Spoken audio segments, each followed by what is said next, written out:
Crank it up, cut loose, and charge into the chaos, baby. My name is Howlin' Jim Jackson, and you are tuned in to 112 FM Bandito Radio. We're not just a station, baby. We're a culture, a community, a cathedral of sound built for the bold and the brave. So tune in and tune it up for another night of decibel-drenched, distortion-driven dynamite tracks. We are packing another full clip of fully loaded high-fidelity hits. Tracks that crash, crackle, and captivate like a storm tearing through the speakers, baby. When I say we are your space for the restless and creative, I mean all creatives, baby. From photographers to customizers, musicians to painters, bakers to diorama makers. All are welcome, baby. So for all you creative collectors, daring dreamers, and tenacious thrill seekers, this is your anthem, your adrenaline, your ticket to transcendence, baby. Don't delay, do not doubt, and do not miss this. Be here, be louder, be a part of the movement, baby.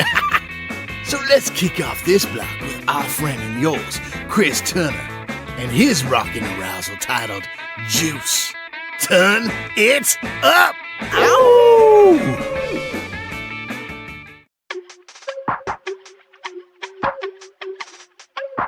I'm not entirely happy with this.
You are listening to 112 FM Bandito Radio.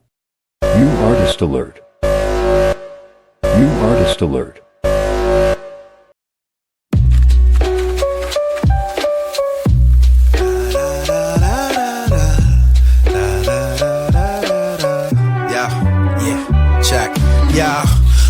editor-in-chief, I take pictures too. I edit frames to let my black eyes capture the proof. Toy photography, a hobby, now a part of me. Digital darkroom, Photoshop, psychology. Epic toy sound, my action figures move with rhythm. Practical effects for the snobs and they feelings. Imagination is just that, imagination. The tools that I create with shit that define what I'm making. This art shit is sacred, it's the egos that are basic. Gatekeepers always think they're Neo in the Matrix. Feeling that feeling, my feeling is so revealing. I just discovered another way I could kill them. Combine both loves, these bars with plastic therapy. Y'all hearing me? It's live symmetry. Cypher with a Groupon for free toy deliveries. Maximize my effort, I be working while you still asleep. Counting them Z's while I'm conquering these beats. Another masterpiece released once the frame has reached its peak. I know my angles between the margin organicus. A gritty novelist with gladiator common sense. I'm the editor-in-chief, I take pictures too. I edit frames to let my black eyes capture the proof. Toy photography, a hobby, now a part of me. Digital darkroom, Photoshop, psychology. I'm the editor-in-chief, I take pictures too. I edit frames to let my black eyes capture the proof. Toy photography, a hobby, now a part of me. Digital darkroom, Photoshop, psychology.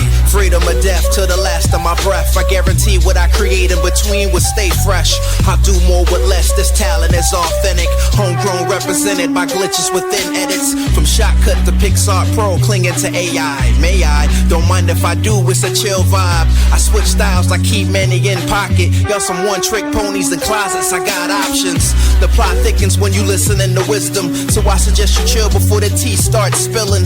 Label me a villain if your hero picking sides. Community is where I stand, fuck a divide.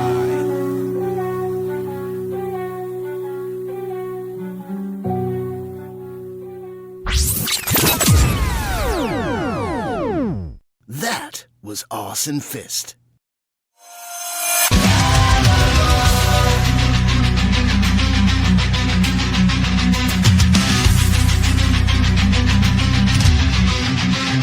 Marching forth with steel in hand, the iron grenadiers command the land.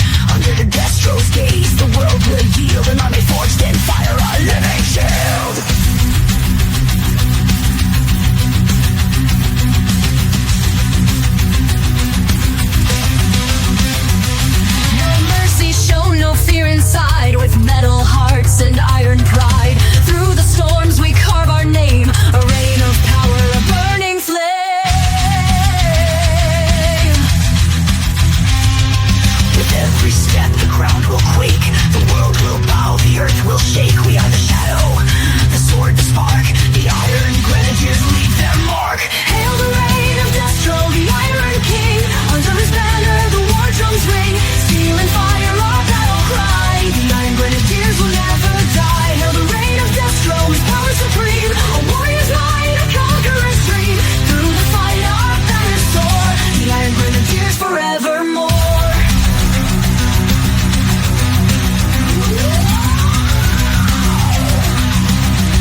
inspires. New artist alert. New artist alert. Hey, what's up? This is Mark from KhanPharoh and the New Creatures, and you are listening to Bandito Radio.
You are tuned in to 112 on your FM dial. Bandito Radio. Ow!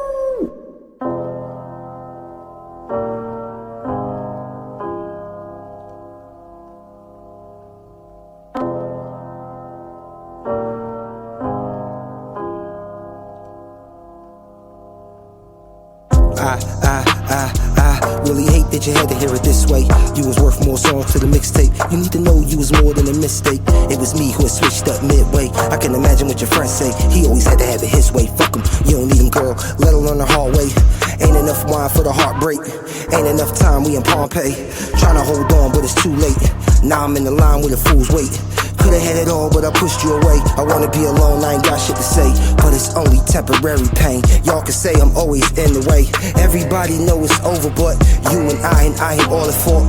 Only wish that I could change the past. It is what it is, it's a war. If I'm the one who stuck you in the heart, you the one who had me from the start. But I always wanted you to know that I love you more than I can ever show. Now I gotta go. Can't get back what we had before. Hate to cut it off, but we had to grow. Had to show the world I was out for blood. You was there day one, got it out the mud. Now I got the crown, but it's not enough. Cause it all came back to me all of a sudden. We was just two souls and it's not enough. Girl, if heaven falls into hell, would you risk it all? I just need to know. Girl, if heaven falls into hell, would you risk it all? I just need to know.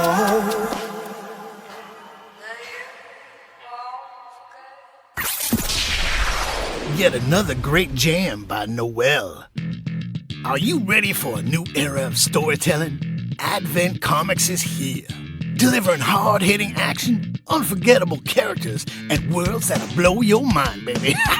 Dive into the gritty streets of Southside, where heroes walk a razor's edge between justice and vengeance. Or join Dalton Malone as he hunts in the darkness where no one else dares. From cosmic battles to street-level justice, Advent Comics has it all. The stories are bold, baby, and the action is relentless. The adventure never stops. Advent Comics. The future of comics starts now. Are you ready? Tempo has reached critical level. Tempo has reached critical level. Benny. Like real techno, like real, like unapologetic, like real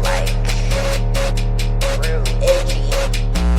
Brand new rolling is two-tone. I make a couple plays on my iPhone. Ain't talking money, get the dial tone. No ET, no home phone. Move your body like a cyclone. Got a nice body and that's homegrown. Pop Bel no Patron. Wear Chanel for cologne.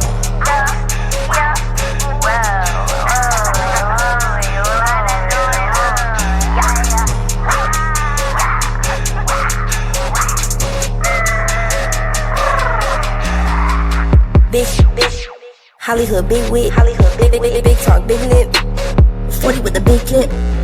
Hell yeah, I got haters that be watching my pictures. Done with the dips, pushing P-pimps. 5, 6, 7, yeah, they looking and they love how I do it. Turn up Benjis on my mama, yeah, they like how we move. I can't flip on none of these man is exclusive. All my cars are big, exotic, boy, your Mazda look stupid, ew. Brand new rolling is two-tone. I make a couple plays on my iPhone. Ain't talking money, get the dial tone. No ET, no home phone. Move your body like a cyclone. Got a nice body and that's homegrown. Pop Bel no Patron. Wear Chanel for cologne.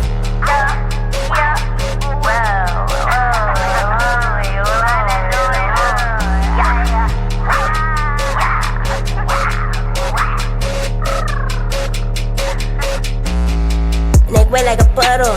BBS diamonds on shuffle, ayy. BBS on my buckle. I'm on the air like Wobby untouchable, ayy. And this that green, it ain't no syrup. Yeah, a Bonnie spy ass purple. 5, 6, 7, yeah, they looking and they love how I do it. Turn up Benjis on my mama, yeah, they like how we move. I can't flip on none of these man is exclusive. All my cars are big, exotic, boy, your Mazda look stupid, ew. Brand new rolling is two-tone. I make a couple plays on my iPhone. Ain't talking money, get the dial tone. No ET, no home phone. Move your body like a cyclone. Got a nice body and that's homegrown. Pop Bel no Patron. Wear Chanel for cologne.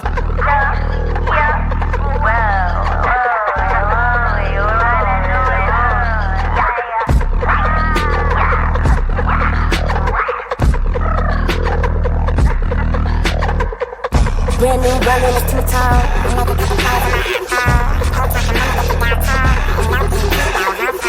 Move your body like a cyclone. Got a nice body.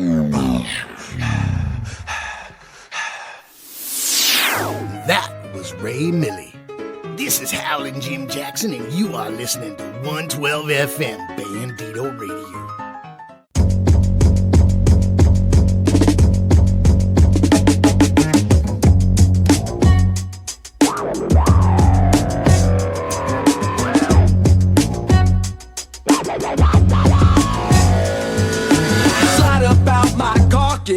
And fill a cup with lukewarm pride. Me still say that's social. All the hearts I had just died. Been told there was some bootstraps. What I'm supposed to pull? I've never been much one for farming, but even I know that's it, boo. I can't pay. I got tenny tempo. I can't pay. I got tenny tempo. But there's a hole in my bucket, so the soup just drown my feet. Every time I go to order, all the wall wanna do is beef. Lord lands, their feet up, fat cats, they only grow. I can't pay, I got tenny tempo. And the lost my shadows far behind me, looking for some place to hide. My lunch, it's high blood pressure. With a side of cold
a new one from Stereo Flowers. This one is Chevelle.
There's another great jam by the Stereo Flowers.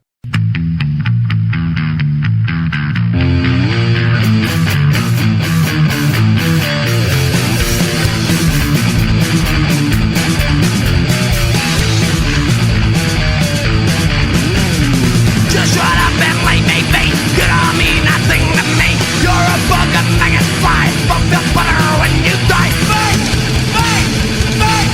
You're so fucked up, you're somebody,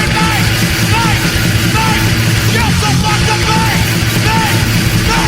you're somebody. I ain't you and you ain't me. We cannot agree to disagree. Just shut up and leave me be. You don't mean nothing to me. Talking shit behind closed doors and the toys and crap they wanna hear. Talking shit behind closed doors on the crap wanna hear. You're so fucked up, you're somebody, you're so fucked up, you're somebody.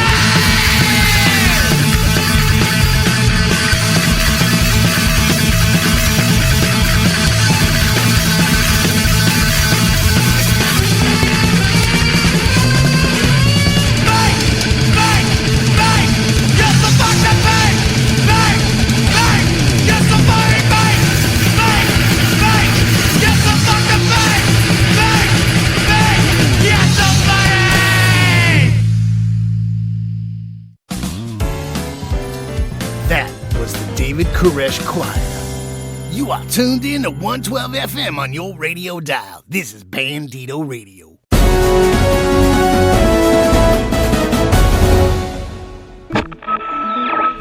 We interrupt your regularly scheduled program to bring you this breaking news.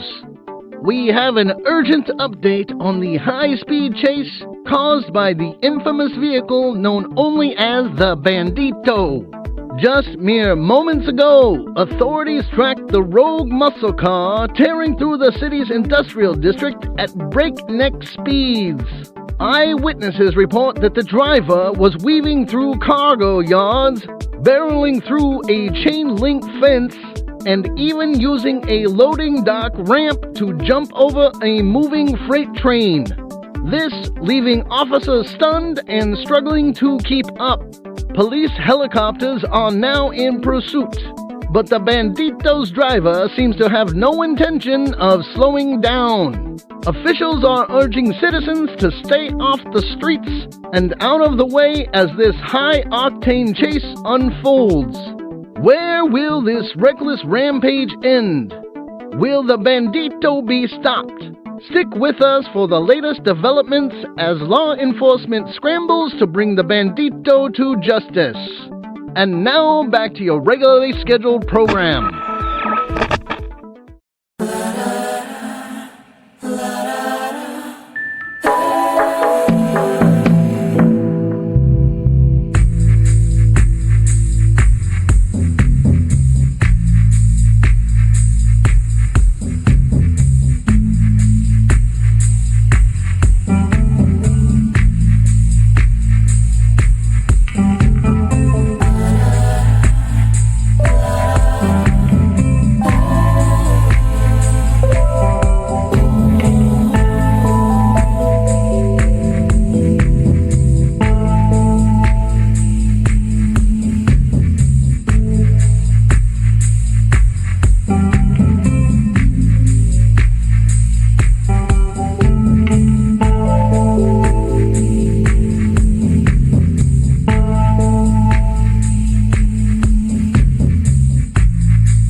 tune was brought to you by Stratos.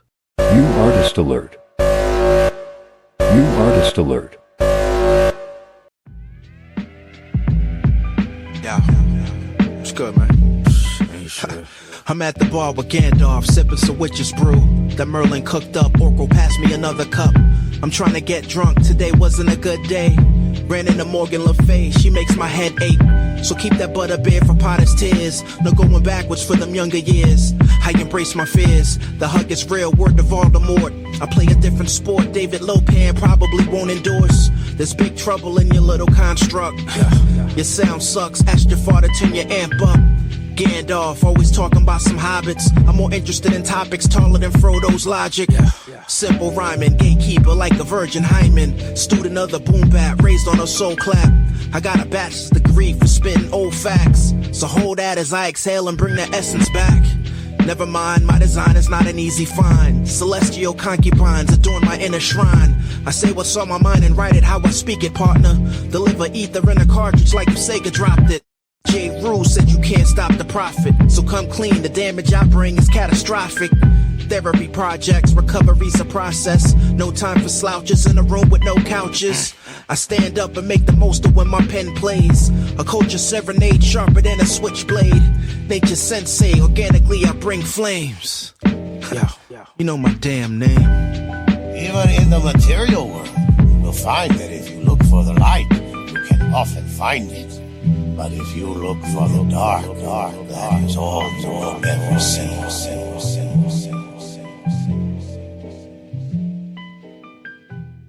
That was Arsun Fist. Are you enjoying 112 FM Bandito Radio? Like the tunes that you're hearing? Are you an independent artist that wants to join our culture for the restless and creative and have your tracks played out there? Well, email us, baby. 112banditoradio@gmail.com. Drop us a line, baby. Let's get your music out there.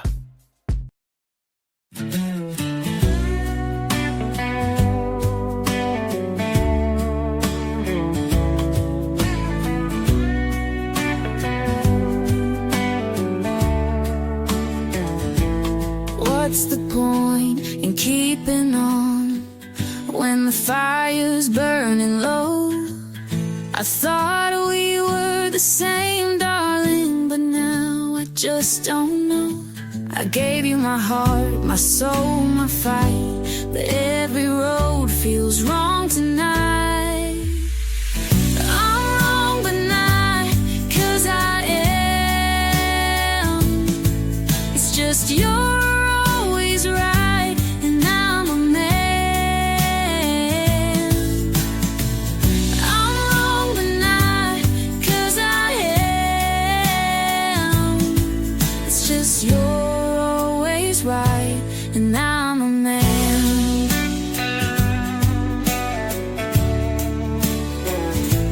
Alone I sit, day by day, wearing a smile that don't feel okay. Be grateful, be strong, that's what they say.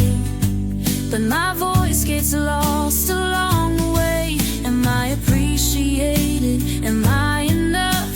Feels like love just got too tough. I'm wrong, but not 'cause I am. It's just you're always right, and I'm a man. I'm wrong, but not 'cause I am. It's just you're always right, and I'm a man.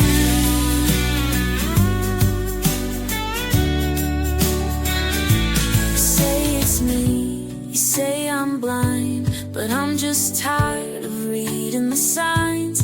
Every word feels like a loaded gun. Every night feels like I've come undone. I made that promise, I took that vow, but it feels so far away somehow. I lie awake on this feather bed, but peace don't rest inside my head. Some words cut deep, they don't fade fast, and I'm just haunted by the past. I'm wrong, but not 'cause I am.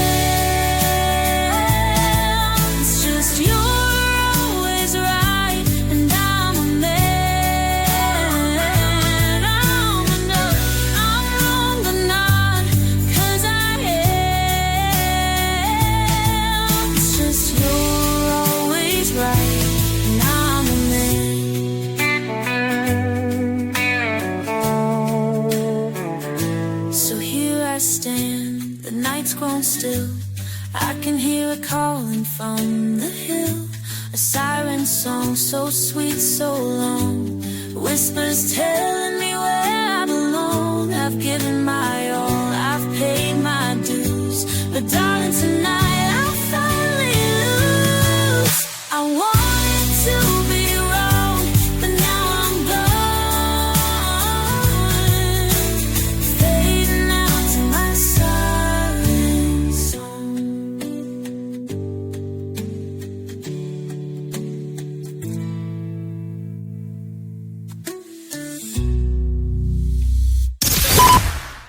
That was Southern Scars. Stay tuned, my lively, lovely, loyal listeners. Action Figure Frequencies is right around the corner.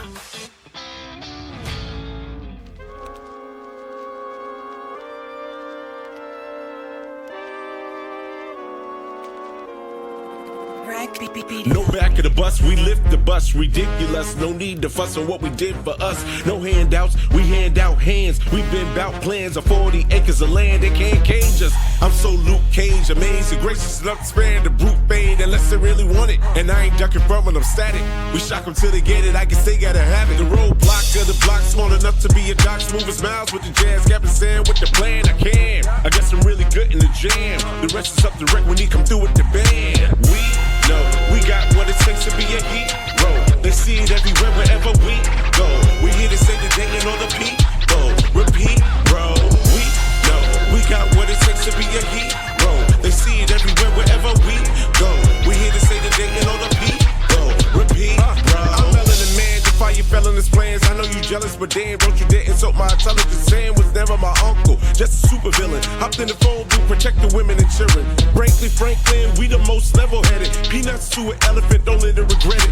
We up, boy, you better know your hate is pathetic. I'm loose fox with the toys, so you know I'ma get it.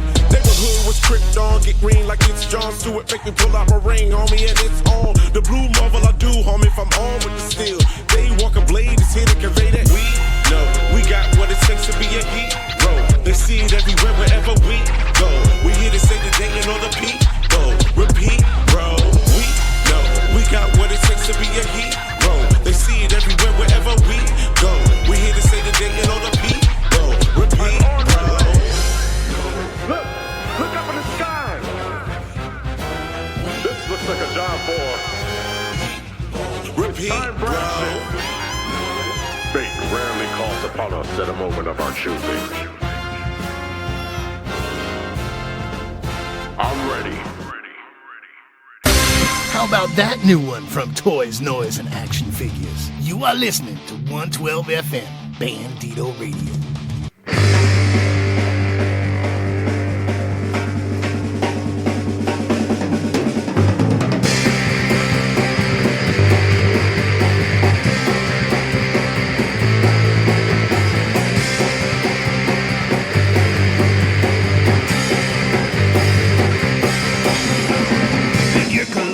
All around the world should have collectibles that pose and bend. Take your action figures out of the box, and now let's play pretend.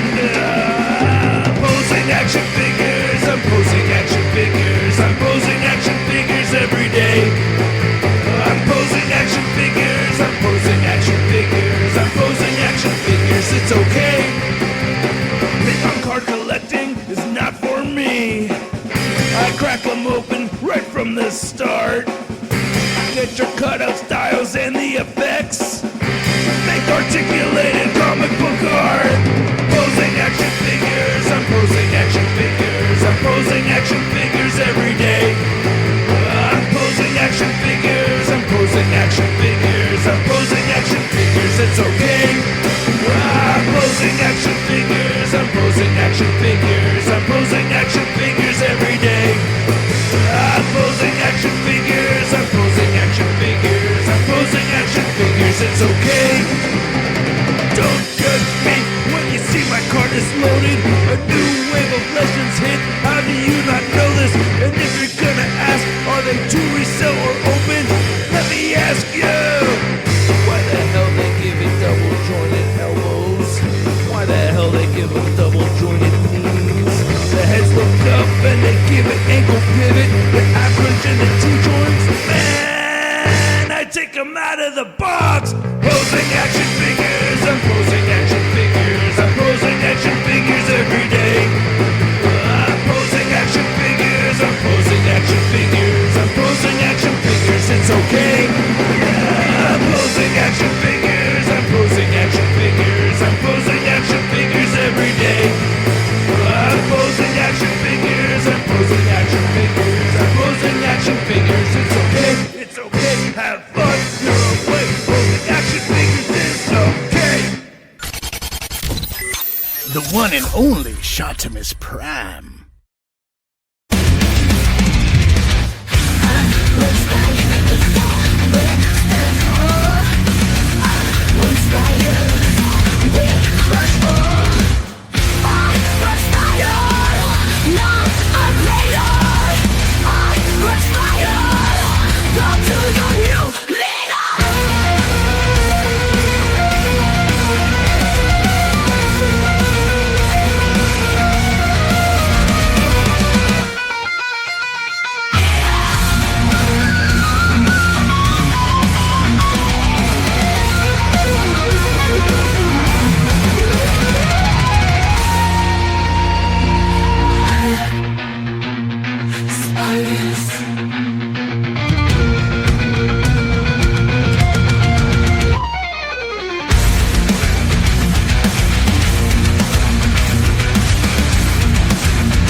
Spires. Hello, outlaws and outlawettes. You are listening to Howlin' Jim, and you are on 112 FM, Bandito Radio.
was another mind-blowing tune from Chris Turner.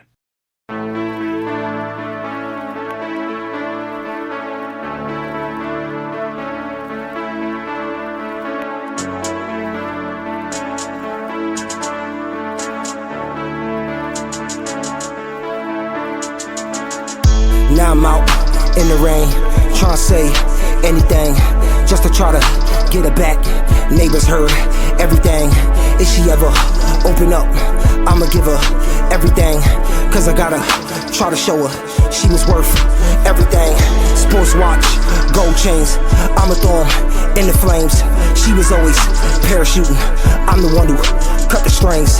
And I say anything, I'ma try to end the pain. Made a promise, I'ma change. Perfect time, never came. I'ma say anything, she can always do the same. Through the mixtape out the window, I can see through the pain. When she look in my eyes, she can see everything. Cause she know when I lost her, I lost everything. I was just a fool once, I'ma be a fool again. I was just fool's gold, she could see through me then. I was just a broken record, she the one who let it spin. Now I got no words, she could say anything.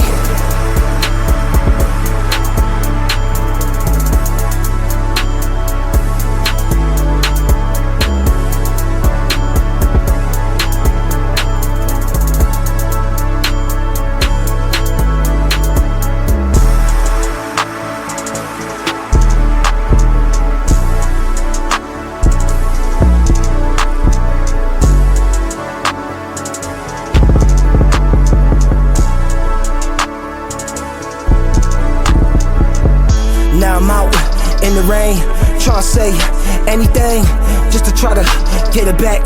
Neighbors heard everything. If she ever open up, I'ma give her everything. Cause I gotta try to show her she was worth everything. Sports watch, gold chains, I'ma throw 'em in the flames. She was always parachuting, I'm the one who cut the strings. And I say anything just to try to end the pain. Made a promise, I'ma change. Perfect time, never came. Now I'm trying to say anything, she can always do the same. Through the mixtape out the window, I can see through the pain. When she look in my eyes, she can see everything. Cause she know when I lost her, I lost everything. I was just a fool once, I'ma be a fool again. I was just fool's gold, she could see through me then. I was just a broken record, she the one who let it spin. Now I got no words, she could say anything, anything.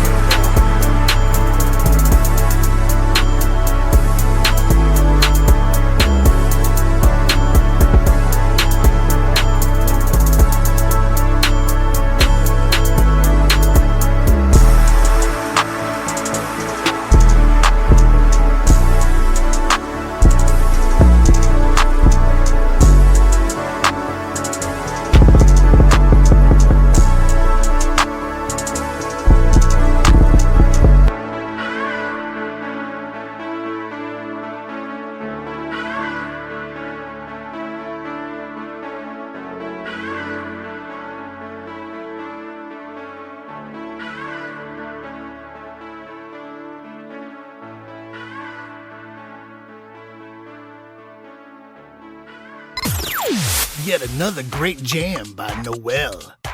Hello, outlaws and outlawettes. You are listening to Howlin' Jim, and you are on 112 FM, Bandito Radio.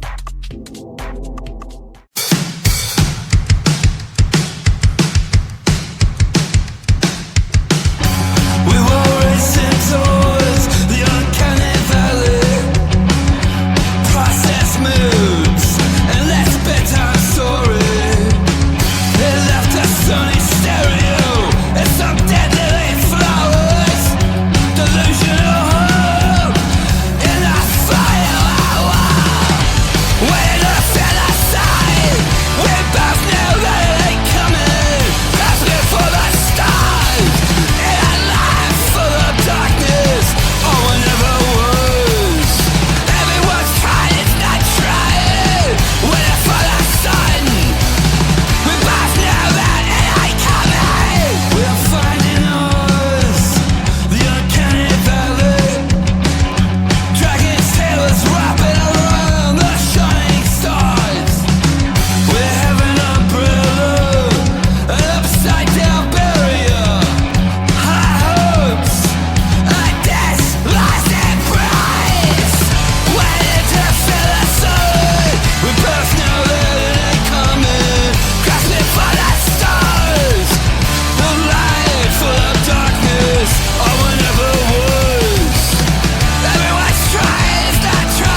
Oh, all right, baby. You know what time it is. Your old pal Howlin' Jim Jackson is back in the saddle and riding those radio waves like a wild coyote under a neon moon, baby.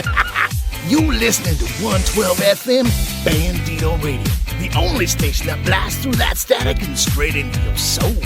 But tonight, I got something real special lined up for all my fellow toy-loving, plastic crack-collecting, action figure-obsessed outlaws out there. We are talking about a brand spanking new made-for-radio show that's gonna hit harder than a steel-toed boot at a brick wall, baby.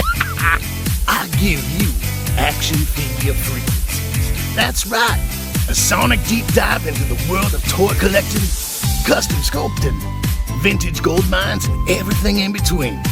Whether you're out there hunting for that holy grail figure or just trying to relive that Saturday morning magic, we've got you covered, baby. So you need to strap in, turn up that dial, and get ready to ride those radio waves, because Action Figure Frequencies is about to shake those shelves and rock the toy aisles. This is Howlin' Jim Jackson, baby, signing you into the frequency. Action Figure Frequencies, let's roll! Ow! Bandito Radio presents Action Figure Frequencies with your hosts, Chet Maddox and Alexander Storm. Welcome, everyone, to the sexiest part of the show. This is Action Figure Frequencies, and I am your lovely, gorgeous, sexy host, Chet Maddox. And as always, bringing the thunder from down under, even though he's not really from down under, it is Alexander Storm. Thank you, sir. Thank you. How you doing tonight? I'm doing well. Good day, sir. Absolutely. Hey, so here's the thing. I'm excited about today's show. We have a lot that we have to get into. We're going to find out if you should still attend conventions and their rising popularity. Are they really getting, like, are we there again? Is it coming back, right? Because, you know, I don't know. Is that a thing? Is radio a thing? Radio is definitely a thing for us. Mm-hmm. And then, you know, the ever wondering question, which I've asked myself and you've asked yourself many a times, which is, how much does a high grossing film impact the toy lines? Or vice versa. And this is 2025. Are we seriously beefing over fucking toys? Are we really gonna be grown ass men beefing over toys and saying I told you so and being in high school? I don't know, but you know, here comes a reality check to all you collectors out there. So hang tight, because this is Action Figure Frequencies on Bandito Radio 112 FM. 112 FM, Bandito Radio. Smooth like butter, criminal undercover. That voice. You know what we got to do, brother? We always start the show off. Nation, coast to coast. From our toy rooms to your living room, this is Action Figure Frequency, episode number 7. That's 7. Right. We made this cool again on the road to Toy Atlanta. On the road to Toy Atlanta. Hey, you know, let's get into the thick of it. Mm-hmm. And let's hit everyone with some hot points, because we're about hot points to talk about. Should you attend a toy show? Mm-hmm. Are they rising in popularity? What's the social networking benefit of attending a show? These are all the things I think we need to talk through, my friend. So I ask you, Mr. Alexander Storm. Yes, sir. What are your thoughts? Should people attend shows? Whether it's toys or comics or whatever, I think you should attend them once. You know, I know back in the day they were a little fringed. No longer. They're extremely mainstream because, look, you know, you have, like, we'll use the term posers that every year San Diego Comic-Con, and they've never had an interest coming up. And I've been going to San Diego for about 35, maybe 36 years. And there was a certain point where like you would get laughed out of the building. You told people you were going to one of those shows. And now it's the trendiest thing in the world. And people, hey, can you get me in? And well, the same thing with toys. A couple of years ago, people were like, oh my God, you spend your weekend going to the toy convention over the weekend. And now it's like everybody is like, wow, I can't wait to this show. And you're seeing more people that are not in the toy collecting community show up to these events. I've seen more younger fans pop up. So it's something you should do just to experience it. And look, mostly I'm gonna tell you, stay away from the I say the more sponsored version of shows. You've got to really be like careful which toy shows you're going to. Like, I know we're going to Toy Atlanta, and this is not like it's not like a San Diego Comic-Con, because there's a lot of like giant promoters out there promoting conventions, and their whole point is just a cash grab to get some big time star or somebody in there to make some money off of and everything. And the smaller ones are focused on more community based and people going there to have a good time. A lot of retailers depend on those shows. So those are the ones that I'm telling you to go to. Toy Atlanta's not corporate. It's one of those ones by promoters that love the toy industry. And then there's the PowerCon, which they're both teaming up. And that was started out here in Southern California for He-Man. So I say yes. Yes, to answer your question, yes, you should attend at least one and make a theory for yourself whether you should attend another one. Yeah, I agree. I think what I think that it does with conventions, and look, I'm not saying this about just toy conventions and comic pop culture conventions.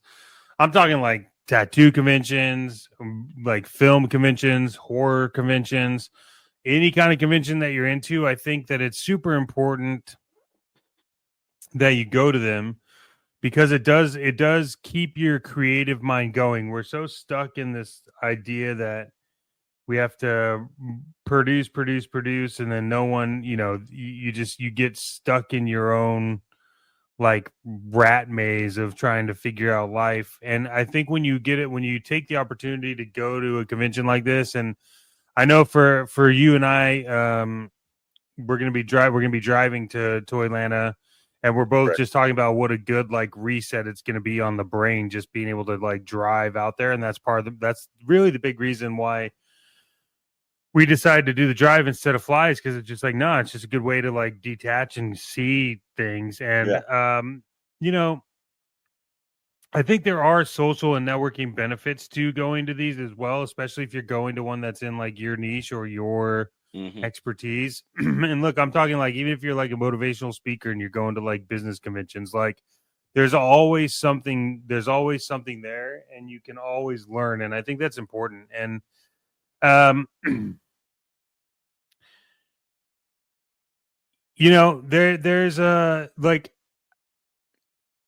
there is the question that pops up, which is, should these conventions provide exclusives and rare collectibles, right? And I think the answer to that is yes. And I think that there's a lot of people that are probably, you could have an argument either way around. Yeah. But I think that unfortunately, like San Diego Comic-Con in a way has kind of ruined that idea, because a lot of people think, I mean, look, you got Cold Slither that's coming from San Diego Comic-Con this year, right? And it's the same thing as like Once a Man from last year, right? They're gonna say, oh, you can only do like 2 per customer, but then some dude's in the back handing his friend like a pallet of them, right? Yeah. So I think that the idea of convention exclusives in a way got tarnished from everyone's experience at Comic-Con. Sure. I do enjoy that they are some, and I like what some people are doing is like, hey, we're going to open them up online, for people to buy, but only during the convention. I mean, we're doing it with our shirts, right? So yeah, exactly. But yeah, how do you feel about that? Do you feel at all one way or another? Like, where do you lean on convention exclusives and rare collectible things? I have a problem with it. Yes, I think it's just something that exists correctly. but I think it only comes into play. Like one, I'll give example between the two. We can go. You just said the Once a Man Cobra Commander fiasco last year, but guess what? Hasbro has an opening point every damn year. There was a Zartan Master Disguise classified fiasco, a Serpentor, a Dr. Mindbender. They just keep having these one after another after another. So obviously, as a company, they're not growing and getting a little bit more intelligence from learning a lesson here. Then you have Fresh Monkey Fiction, which we know because we went out to Geeking Out here in Southern California, and that's through Operation Monster Force, and they had an exclusive that's going to be at certain shows. One was Geeking Out, one was Toy Atlanta, and then there's 2 other shows or 3 other shows it's going to go to. But that's also ran by Big Bat Workshop. It was the easiest trend. You walked up. He said, "What's your name and information?" I didn't have to give him anything else. I gave him my full name and last name, and they were able to pull it up. No, what's your email address? None. All the confusion that Hasbro has this thing on. There's per limits and everything. This was all solved with one guy and a laptop, and it was a smooth transition. And I didn't look. I looked it up the next day. It was in my order section for Big Bad Toy Store. It was easy peasy, no problem. So if you do it right, yes, but when you do it as a multi-billion-dollar company to drive up interest, all you're doing is, because that Once a Man was, there's a limit. And literally I saw one gentleman, and he's here from Southern California because he put it on his socials, that he bought 30 of them at the convention. And I'm like, what are you doing? Why even say the limits? What the heck's going on with this? So if you're doing it correctly and you're abiding by the rules that you set, and you're also not just saying, hey, if it's a limited stock, tell them up front. Look, a lot of people are not going to be able to get this item at this point, but we're going to actually have items drop at this other date. Give us some context in it instead of just, hey, get your thing, and then Monday morning you find out it's on Hasbro Post and I can't get it then, and the website's not working. How did Big Bad Toy Store outdo Hasbro Post? Just saying. Well, I think it's because they, it's for them. I think Big Bad Toy Store is obviously like fan first. Yeah. Also, like, honestly, it's a better way to do. Like, if you think about what Big Bad Toy Store did, imagine if you are at the convention, right?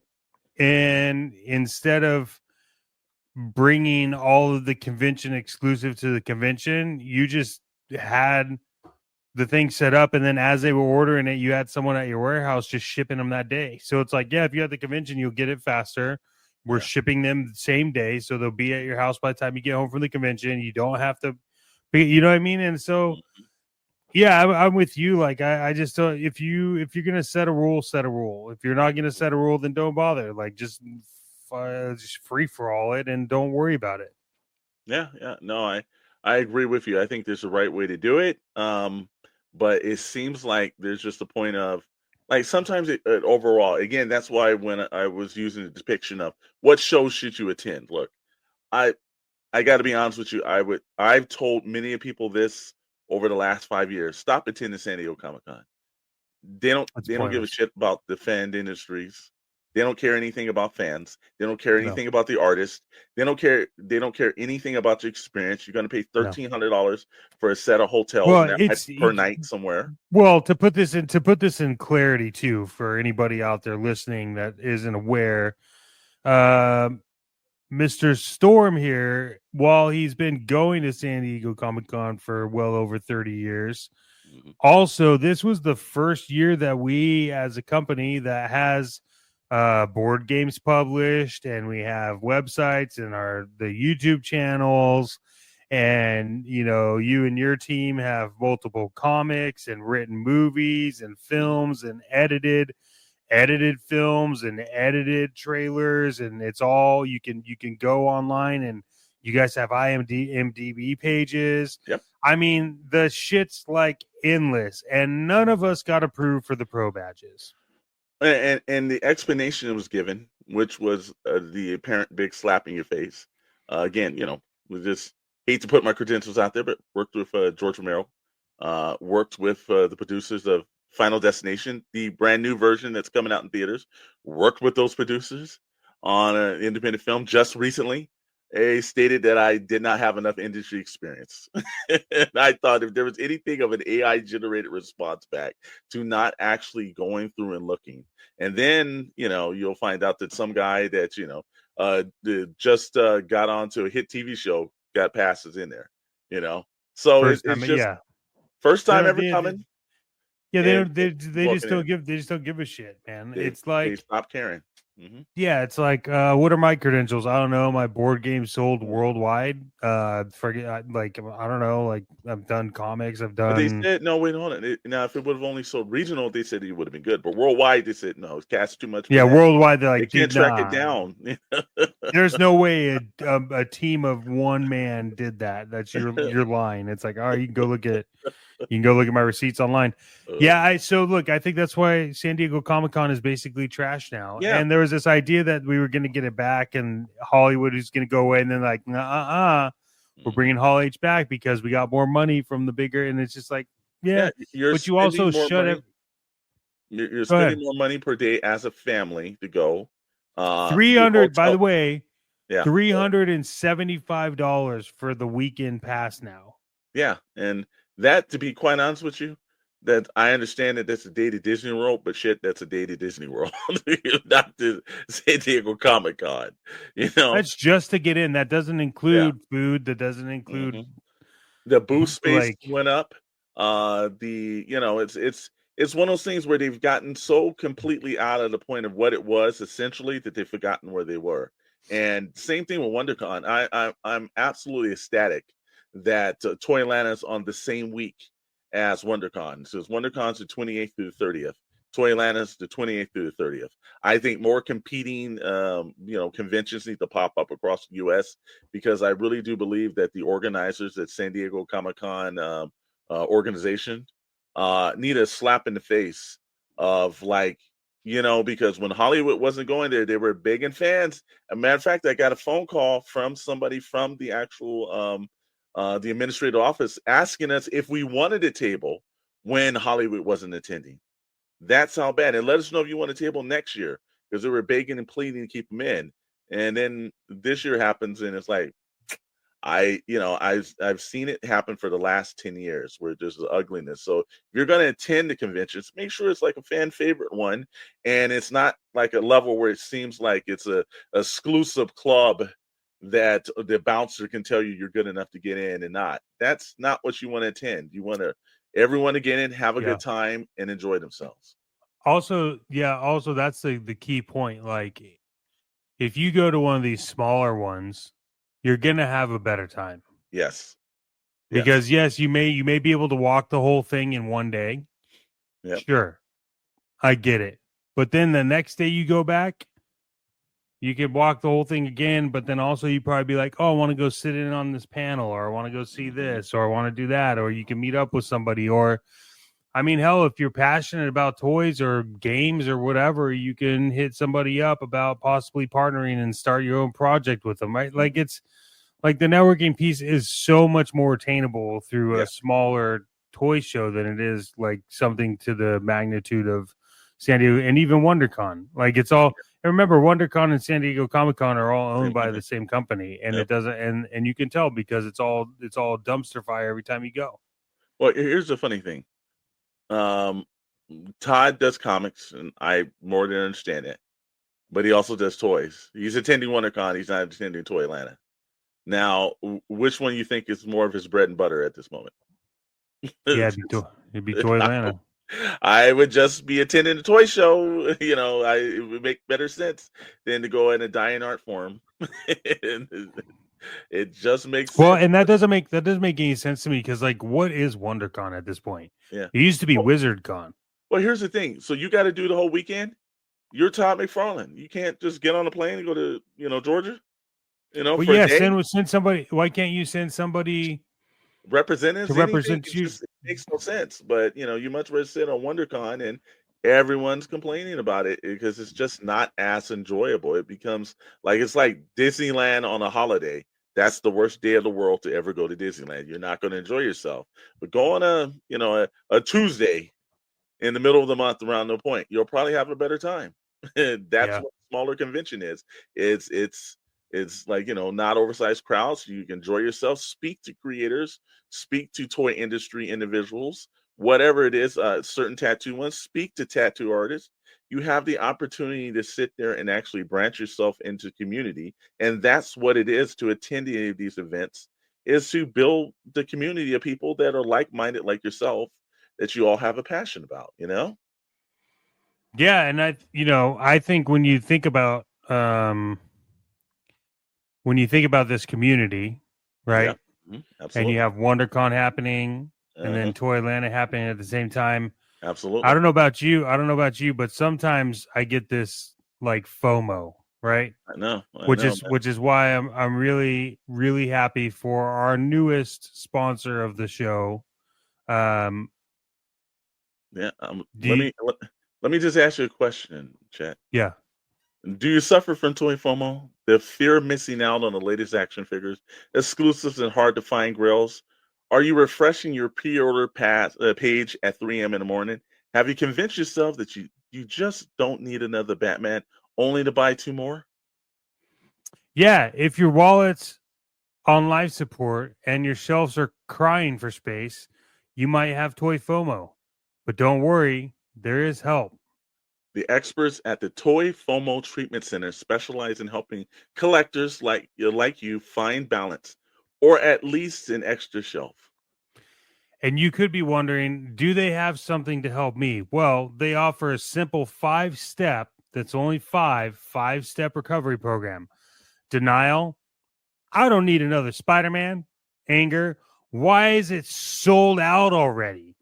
Bargaining, well, maybe if I trade my kidney, I can afford a hot toy.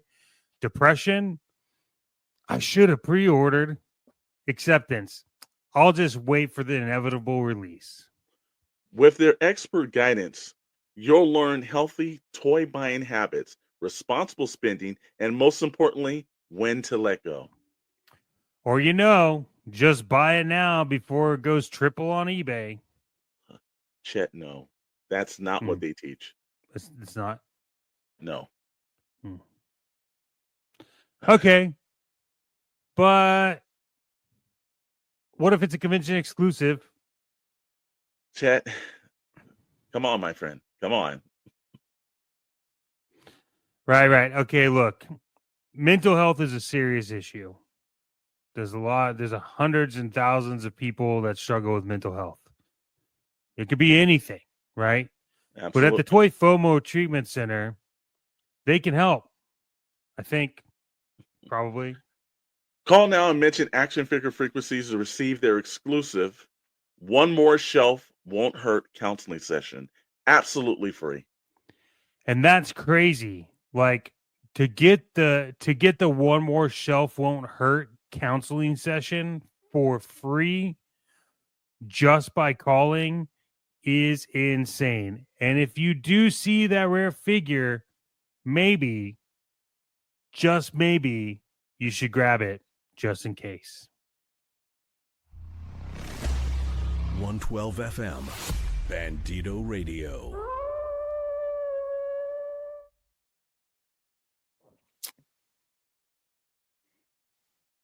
I'm really proud of that sponsor.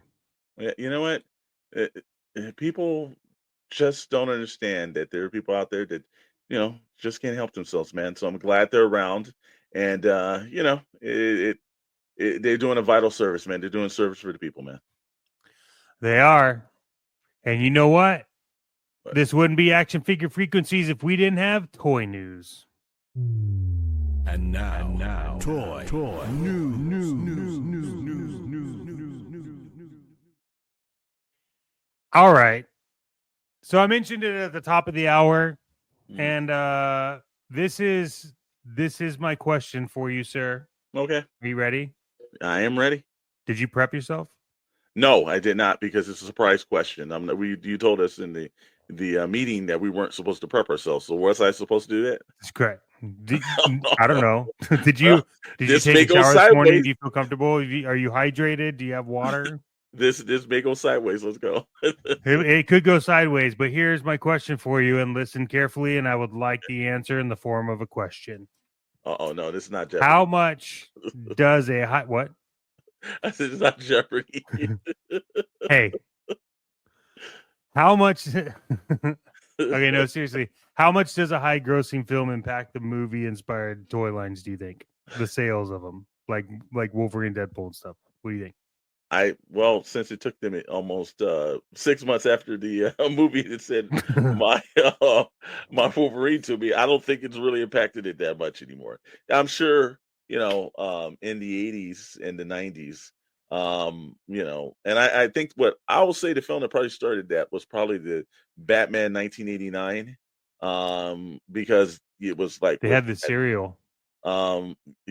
Cereal, McDonald's, the toy line, it was every place. And so I think that started it. And I think that truly did affect the toys because I wanted it. And I know a lot of other people did. But like, let's take the Captain America Brave New World. I don't think it had any bearing on if they were going to sell Sam Winston characters. And if the film, I think it doesn't have as much power as it used to. I think quite the opposite with that, actually, which is the film deterred a lot of people from buying the toys. Maybe so. Yeah, maybe so. I will tell you the one thing that if we're using in the realm of toys, and we were having a production meeting about this, about what we considered to be toys, and it's just, the whole consideration. That's a whole nother topic one day that we can come up with. But the popcorn buckets, that actually has been getting people into theaters more those. and building more excitement. So as a toy, because I have several of the popcorn buckets. I've got the while I didn't like the movie, the Ghostbuster film, the Ghost Trap popcorn bucket is pretty cool, and some of these other items are coming out. So I think that's been helping, but I don't think, and you're right, I think I've seen a lot of the Sam Wilson and the new Falcon sitting on shelves in Target. And I think it just doesn't coincide with one another. And even, again, films like Deadpool and Wolverine, Popcorn Bucket did great. I didn't see a lot of the characters out, but it did take a long time for those characters to ship to home. Again, the movie had been out, it had been on Disney Plus, and then they had shipped the figures. Well, I think that's a prime example of the successful movie and failed toy line, though. True. Because they didn't do any other like figures from that movie, and it's like you had a gold mine you could have used for that whole that whole line, Yeah. Well, think about it. It's one of the few times we've ever gotten an actual Hugh Jackman accurate version of Wolverine, and you didn't have them out on the shelves as much to capitalize on that. And in fact, you had the other one that had like the burning claws or like the bone claws that people thought were that. And it's just like that's not. Yeah, the whole Marine. Yeah. Yeah. So no, I don't think it affects it in the same way. But the popcorn buckets have actually increased more awareness of the film, and maybe that's helped the movie theaters do more than the toy industry as well. Which I'm excited for the popcorn bucket thing. I mean, I haven't been successful getting any of them, but I'm still all about it. I think it's fantastic. So where do you think with everything that's kind of like changing, where do you see the role of the independent toy brands in the current market? Like for movies and stuff. You know what? Now here's the thing. I think smaller companies probably will, because obviously, films aren't just something that they just spring on you. Normally, about a year in advance when a movie's coming out, so you've got some ample time to start working. I think the smaller companies will capitalize on this a little bit better because of the fact is that they can actually move quicker. Not enough, corporate kind of like overhead and actually, retention jobs stacked on one another. So I think they can get things done quicker. And I think that would be smarter for them. Certain small companies, like I think NECA did the Nosferatu when Nosferatu came out in the theaters and everything, right? NECA I don't consider a smaller company. They're a smaller company than obviously Hasbro, but they were able to have items out when the movie was able to, hit theaters. So I think logistically wise, it would be nicer to see some of these smaller companies take a stab at it. Look, they're going to put more time into sculpting. They're going to put a little bit more time into, the logistics, the packaging, and everything. So, and I think you want to have your skin in the game with somebody who, like a movie, they have to get the best results possible for their company to succeed. Yeah. If film doesn't do well, that could hurt a director, an actor's career, or the studio itself. So Yeah. I sometimes, people with a lot more risk, look at the old days of Kenner and the Star Wars line. Kenner had a lot more to lose than anybody else in the game, and they knocked it out the box, and it propelled Kenner to, stay around longer than maybe they would have without that license.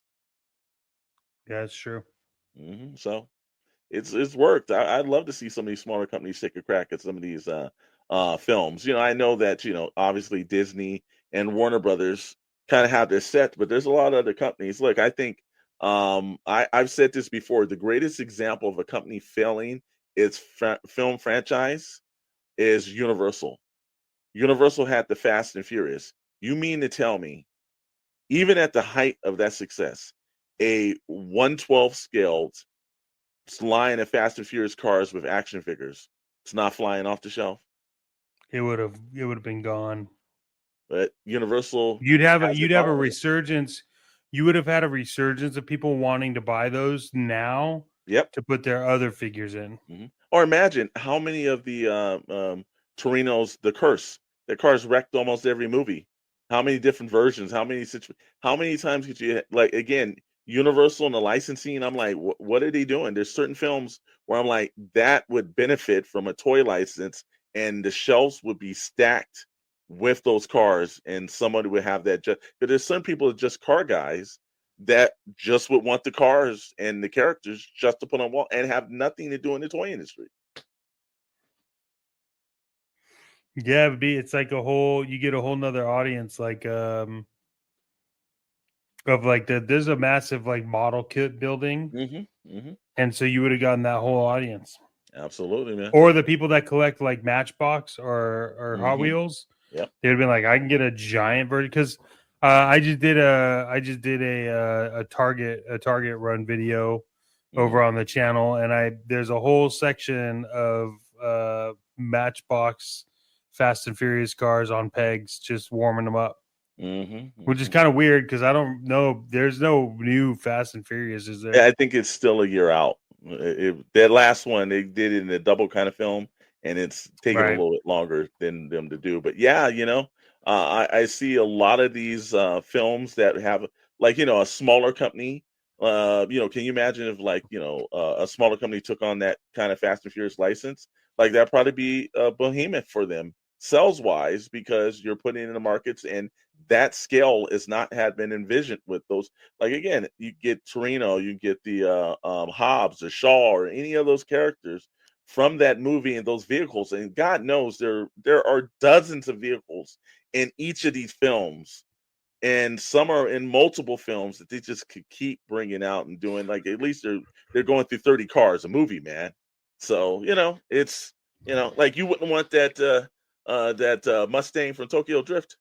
It's like there's. I would also want Jason Momoa's car from the most recent Fast and Furious. It was great. You would want Hobbs, a 1/12 version of Hobbs, that giant in the 5 movie, that big semi that he was driving. Like, come on, man. I think that, well, hey, here's the thing: is I think Odd Frog is probably working on some version of doing that. I hope so, man, because the guy knows they can take my money. Yeah, you imagine just like this is my Fast and Furious 1 collection. My Fast and Furious 2. And the guy's like, you have all 10? I'm like, yes. It's 560 cars, bud. Well, they even have a Netflix cartoon. Again, it's an abundance, but I didn't know that. I didn't know that. Yeah, that's where Universal itself felt that franchise, and I think toys would have worked because, man, those cars, the die-cast metal ones are selling like no tomorrow, man. I always, not just the matchbook size, but even the more specialty versions. So I think that was just a lost art form, especially with the rise of so many of these muscle cars that are now entering the 1/12 scale. Somebody could have jumped on that way before this whole craze and started it. So movies work hand in hand sometimes, and sometimes they don't. But there are certain franchises that lend itself to the toy industry, and a lot of them just don't make it there anymore. What do you think you would use to display your toys? Well, I tell you right now and everything, it's not just the product that we endorse here, it's the product that we have. Actually, they're Tashi Station Emporium stands. And if you go to TashiStationEmporium.com, you can get the best stands for it. Look, if you're into G.I. Joe Classified, if you're into Motu, TMNT, if you're into any of the NECA horror figures, there is a stand for your collection. And guess what, Chet? Those stands you can put McFarlane DC Multiverse on, and they'll stand on it, brother. Not fall over. That's like impressive. They do on the McFarlane stands. They send you free of charge. They're highly detailed. Each one is curated by the company itself. They really care about that. They put even little specialty thank you notes into every shipment they're giving you. So that lets you know how much they care. So if you want the best figure stands on the market, head over to the TashiStationEmporium.com and pick up the best stands on the market. How many points of articulation do their stands have? Well, way better than McFarlane's. Yeah. And for those of you listening, Tashi, TOSCHE, Station Emporium. 112 FM, Bandito Radio. Hey, can you believe that we're actually adults? Like, we're grown-ass men. It doesn't seem like that if I look at most of these shows or going to Instagram or X or any other social media network. It doesn't seem like we're acting like grown men, Chet. Oh, why is that, Storm? Because we're grown-ass men, I thought. Well, but, you and I are grown-ass men. Let me guess. I wonder if it has something about, I don't know, starting beef over toys. Beefing. Comment sections. Somebody posts something and somebody says something and somebody calls out something and somebody does something and it goes from something to nobody gives a damn. It's like, just grow the hell up. This is a point where, look, we talked about having people steal your joy, but also there's a level of where grown men need to start acting like grown men. Like, I understand their toys, and toys at one point were made for children. Grown men used to call their muscle cars on the weekends toys. Now they're actually purchasing muscle cars in the 1/12 scale, and yet grown men that tinkered on those muscle cars on the weekend acted like grown men. They weren't sitting there, Ford's a piece of crap and everything, rolling a point, and you don't know anything and everything. And this might have been before the actual social media, because social media was people in each other's face really talking, But it seems like these keyboard ninjas out here, and I would say courage seekers beyond the board, like to run their mouths a little too much. And it's getting to the point where it's like we're not talking about people that are like, 20, 21. We're talking about 35 to 50 to 60-year-olds that act like complete utter children and buffoons. This has got to come to a stop, man. It's like, Jesus, this guy cannot like what you like. This guy can say something like, when do you just take the higher ground to just what? And I'll use the point, Chet. And I don't like doing this, but I'm gonna say this: just when you start shutting the fuck up. Yeah, I mean, that's the key, right? I think like that's the problem that I have, is that it's healthy to have discourse. Okay. Mm-hmm. I think you can have discourse. I think you can say whatever you want to say, but here's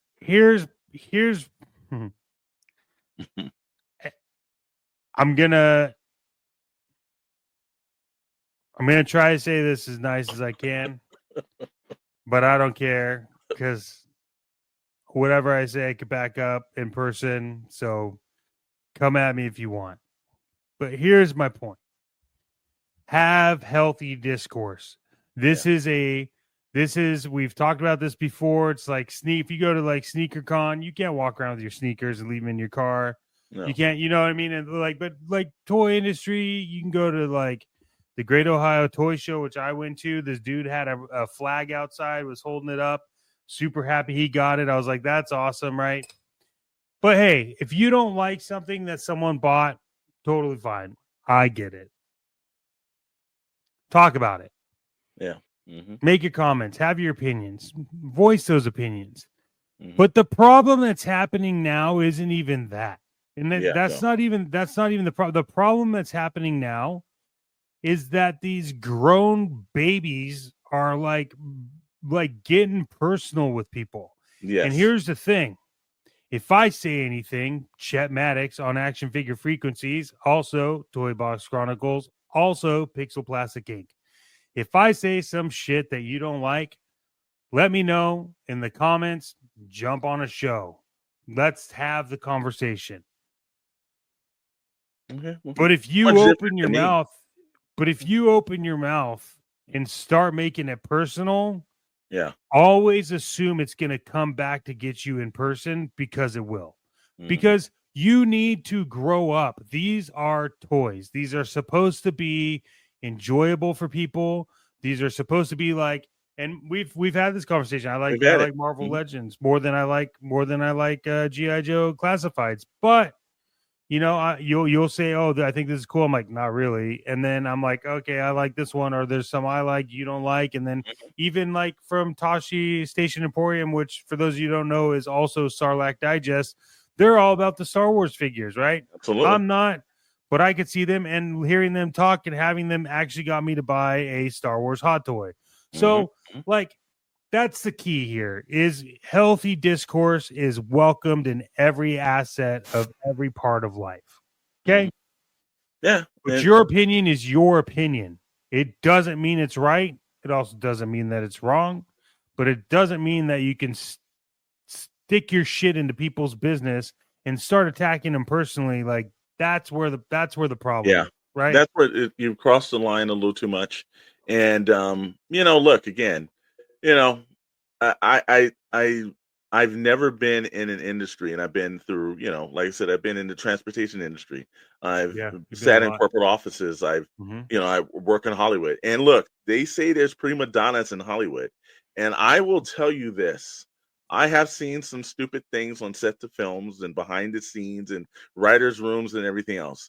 It doesn't parallel to the complete and utter stupidity of the stuff that I've seen through social media and on YouTube with these tubers going back and forth to one another. Now, here's the point. You know, again, somebody may say, "Hey, man, they're ganging up on me and everything." No, we're just saying, grow the fuck up. It's real easy. It's a real simple thing. Act like your age and everything. I try to act like mine. You need to actually, in the comment section, start acting like yours. Not every thought in your head needs to be scribbled down and left into the world. Just be absolutely cool about it. Now, here's the thing. Anytime, now, Chet's got this course where he's like, "Hey, man, you know, you can come on the show and talk." Look, to me, like I'm a little different on the thing. Anything that you can say and you can put in the chat, you can say to me with my grown face. And if you can't say something to a man's grown face, and I will let you know 100%, I'll put this out in the world here. Action Figure Frequencies, like, we enjoy toys, but don't get the shit twisted. don't get it twisted. But anything that you can put on a keyboard and you can type into the chat, you better be able to say it face to face, brother. Because that's the definition of grown man. Correct. And let me be clear. Yeah. You could come on our show. Yeah. And we can have the discourse, but mind your manners. Okay. Treat me like a grown ass adult, because when you start talking and you try to be tough, and you're talking about toys and you don't realize how stupid you are and how stupid you look and how stupid you sound, and you're having legit beef and getting upset and red in the face over a fucking classified or a vehicle, and you're blowing like, okay, come on the show, say what you need to say, let's debate it.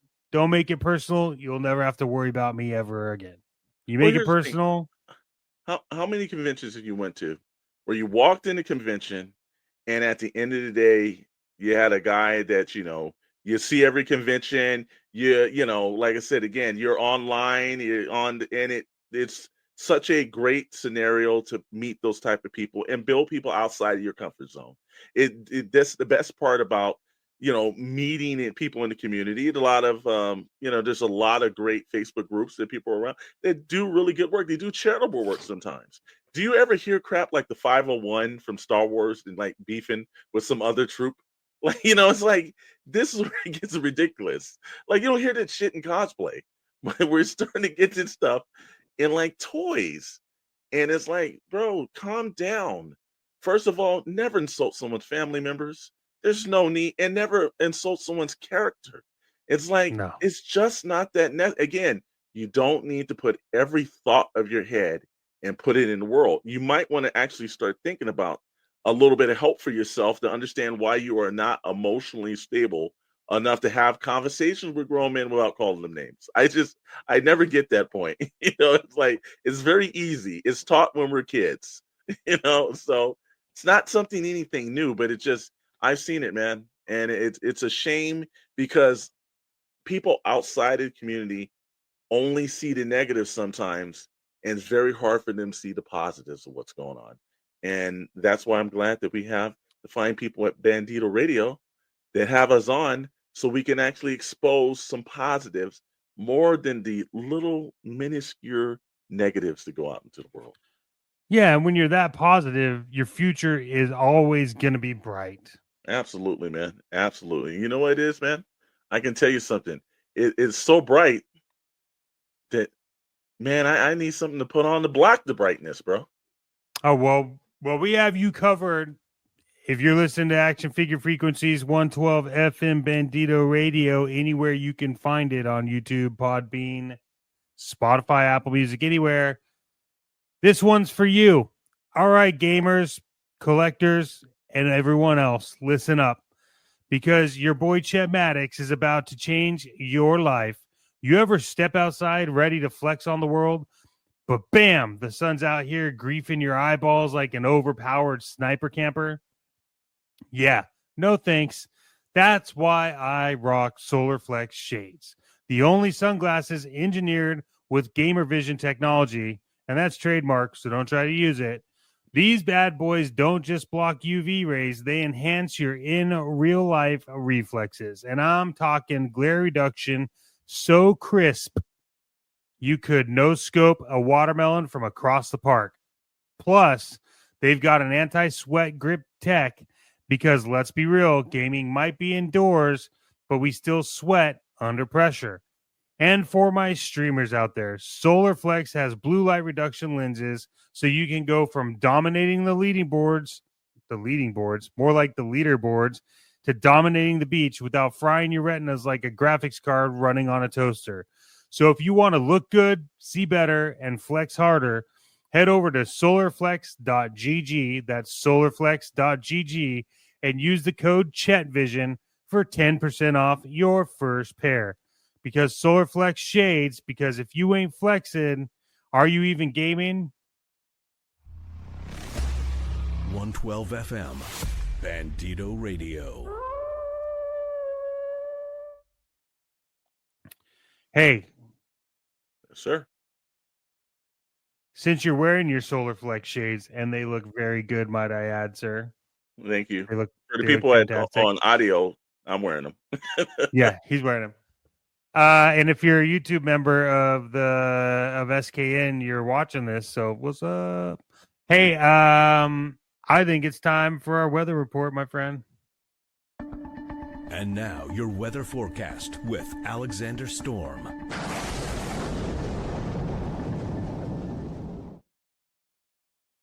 Oh yeah. From all around the United States and everything else. We're gonna do some localized things and everything. Let me tell you something. Let's roll. Let's see what let's go to the weekend, man. Let's do the weather from the two different competing shows in America. So let's run from Duluth, Georgia. Is it? Oh man, Duluth, it's gonna be in the 70s. Not too hot, not too cold. It's gonna be Pretty good, man. It's looking at the highs, it's 76 for this coming weekend, and that's Toy Atlanta. So that's looking pretty good. And then I'm gonna go to Southern California. And Oh you know, yeah. we're leaving Southern California to make a trek across to Duluth, Georgia, and everything else like that. And it seems to be getting cold and everything in the city of Anaheim, where WonderCon is and everything. In fact, it's below zero on WonderCon. Do you know why is that cold, Chet? Because someone left their air conditioner on. No, because the fine people over at the San Diego Comic-Con.org are a bunch of assholes. But the weather is they're icing out fans, man. Take a listen to us, icing out fans. So if you get a chance, go to sunny Duluth, Georgia, and go to a great show.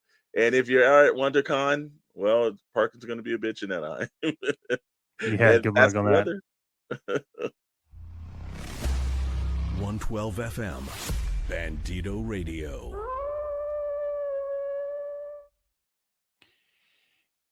Well, all of this weather talk, and all of this convention talk, and all of the driving that is going to happen. Yes, sir. We are happy that our next sponsor has sponsored the road trip. Yes. To Toylanta. That's right. Our friend Dave James over at Super Sub has something to tell you. Dave, how you doing? All right. I wanted to thank Alexander Storm and Chet Maddox over at Action Figure Frequencies and the fine people at Bandito Radio 112 FM. This is Dave James, CEO of Super Subs, and I've got just one question for you. Are you hungry? Well, at Super Subs, we don't just make sandwiches. We craft legendary meals worthy of the comics that inspired them. Our menu is stacked with power-packed flavor like the Man of Steel, juicy roast beef, melted cheddar, and a horseradish kick that'll make you feel unstoppable.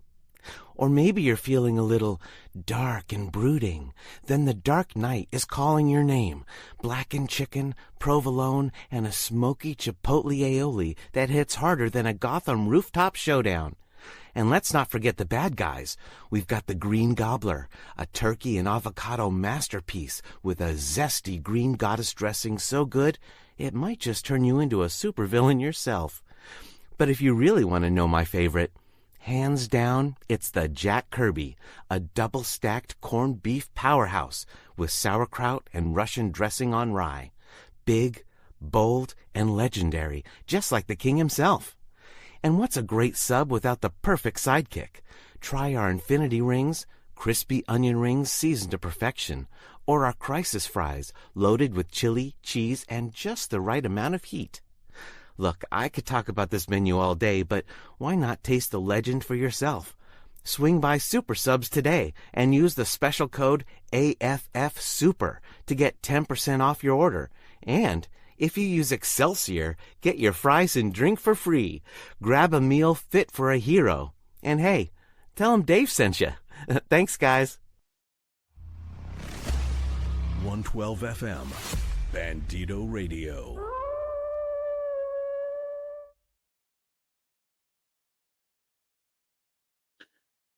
Yeah, I got to tell you, Dave.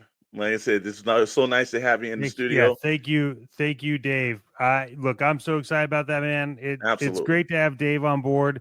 He's sponsoring our road trip. We're gonna have a ton of Super Subs. We will. Yep. And actually on the way there, so we'll document every Super Subs we stop at and everything. And you know what? We should do a challenge, Chet. We should have a different Super Sub every time we stop at one. Might not make it to Atlanta at that rail. Might be stopping off at Penny Craig before we're done. Yeah, we'll just pass out. And hey, you're wondering, let's hit it. Let's hit everyone with some upcoming events and SKN channel updates, sir. Definitely. We got the Toy Atlanta March 28th through the 30th this coming week. We will have Toy Atlanta coverage, and that will be running on not just here on Bandito Radio, but we also will be running on the SKN Shadow Nose Network, Shadow with an E at the end of it. Shadow Knows Network, SKN YouTube channel, along with some of our trusted brother channels.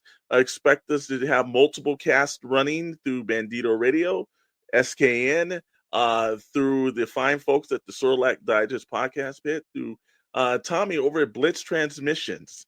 So we're going to have fine guests and everything too throughout the convention. So if you want to listen to, somebody from one of your favorite toy companies that's attending the show, we're going to try to get an interview with them. We've got some of the artists that's on Bandito Radio will be in attendance, and we will be doing interviews with them. So if you want to hear what they sound like outside of the music and some of their interests, then tune into the Toy Atlanta coverage. But you know what? We just can't stop there, because over on the shadowknowsnetwork.com, and it's a shadow with an E at the end of it, you can actually purchase the SKN Toy Box Chronicles. And, there's also some action figure frequency gear over there as well. But they have a Toy Atlanta exclusive t-shirt for 2025. That you can purchase now. But if you're an SKN Shadow Knows Network channel member, then you get a discount code. And so, hey, nothing's more than getting merch on a discount. So we make it a little bit of a benefit for you to be an actual SKN Shadow Knows Network channel member. So, but that's not it. That's not it, Chet. The one thing about it, we want to let everyone know, we do 2 live streams over on the SKN network. Yeah, we do live streams. Tour Box Chronicles on Wednesdays at 7 p.m. Pacific, 10 p.m. Eastern Standard Times. And then we do on Fridays, Pixel, Plastic, and Ink, not just with myself, but with Chet Maddox, with Dr. Brentley, with Richard, and also Rad. So we've got a whole bunch of things. But unfortunately, since we're traveling this week and we don't know how the coverage is, and I'm sure you don't want us to live stream while we're driving, Toy Box Chronicles for the next week and this week and the following week over there will be recorded, but either myself, one of the members will be in the chat live. So, we got an interesting episode coming up this Wednesday over there, and it's wrestling figures and how we have basically not been paying attention to them, but we're going to stop that at this moment. And then that's right.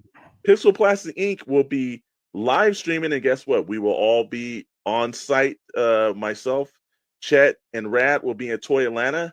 But here in our West Coast studios, Dr. Brentley will be and Richard will be on. So we're going to be probably in our hotel rooms somewhere taping, while in the studios out here, Dr. Brentley and Richard will be running it. But we will be on the Friday cast. Nothing changes about that. So that's the best part of it, man, is that again, with Odd Frog Entertainment is going to be there. Kelly and Eddie and the fine people over there, David Vonner, Brutal Realms, all of our little outside family from, what we do over on YouTube is going to be there. So I'm looking for an extremely fun time. Are you looking forward to it, Chet?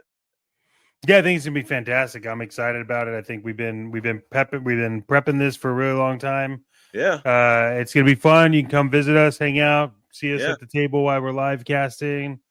Pick up your shirts, pick up your stickers. Yeah. And, the whole thing about it, too, is like, you know what? I got to tell you, though, I know, Super Subs is doing a solid, but, look, man, that's going to be a long weekend. It's going to be a hard weekend. First of all, we're driving, and then we're getting there. We're hitting the conventions, and, we're going to be meeting and greeting, live streaming, working like dogs and everything. But you know what, man? I don't know how I'm going to keep the energy to keep me going. I wish there was something that would just, give me a boost of what I need, but something is not going to give me the jitters. Is there something like that, Chet? Well, Mr. Storm. Yes, sir. That's where Figure Fuel Energy will come into play for our weekend this coming weekend. Oh, man. That's right, toy fanatics. Let's talk about energy. Whether you're hunting grails, posing figures, building dioramas, or deep in custom paint job, you need fuel to keep going. And no, we don't talk about lukewarm gas station coffee on this channel. I'm talking about Figure Fuel Energy, the ultimate energy drink for toy enthusiasts like yourself, myself, anyone that listens to this. With our Electro Surge Caffeine Steady Hand Precision Blend and Shelf Warrior Stamina Boost, this bad boy keeps you sharp, steady, and sculpted like a premium import figure. That's right, Chet. Whether you're a loose collector, a mock protector, or a custom creator, Figure Fuel Energy has your back. And it comes in three collector-grade flavors. Prototype Punch, because every great collection starts with a concept. Blister Pack Berry, so fresh it should have had a peg hook. Or my favorite, Glow in the Dark Grape. Let me mention that again, Glow in the Dark Grape. Because real collectors don't sleep, they recharge. And for those long nights, painting customs, designing displays, or just scrolling eBay for the deal that doesn't require selling a kidney, no crash, like we stated earlier, no jitters. Mr. Storm said that. Just pure collecting power. So hit up figurefuelenergy.com. That's figurefuelenergy.com. Use code TOYPOWER for 10% off. That's TOYPOWER, TOYPOWER, for 10% off. And fuel your passion like a legend. Figure Fuel Energy, because shelf space ain't gonna fill itself. 112 FM, Bandito Radio. And that, my fellow plastic pirates, all wraps up episode number 7 of Action Figure Frequencies. And hey, by the way, as a selfless plug, shameless shill of myself, you can actually pick up Action Figure Frequencies merchandise on ShadowNoseNetwork.com. That's Shadow with an E.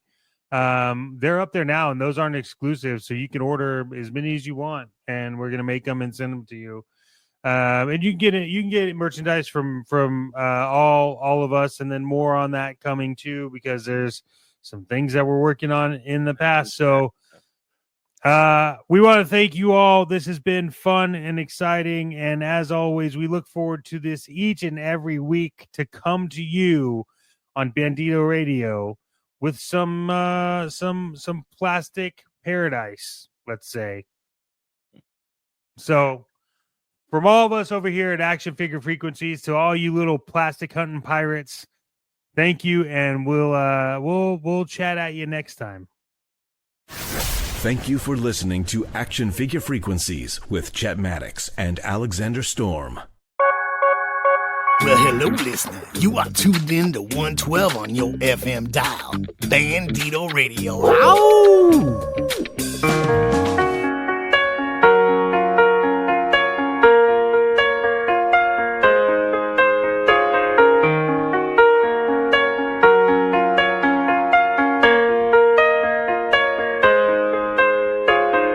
He's always tempting me. I got the recipe.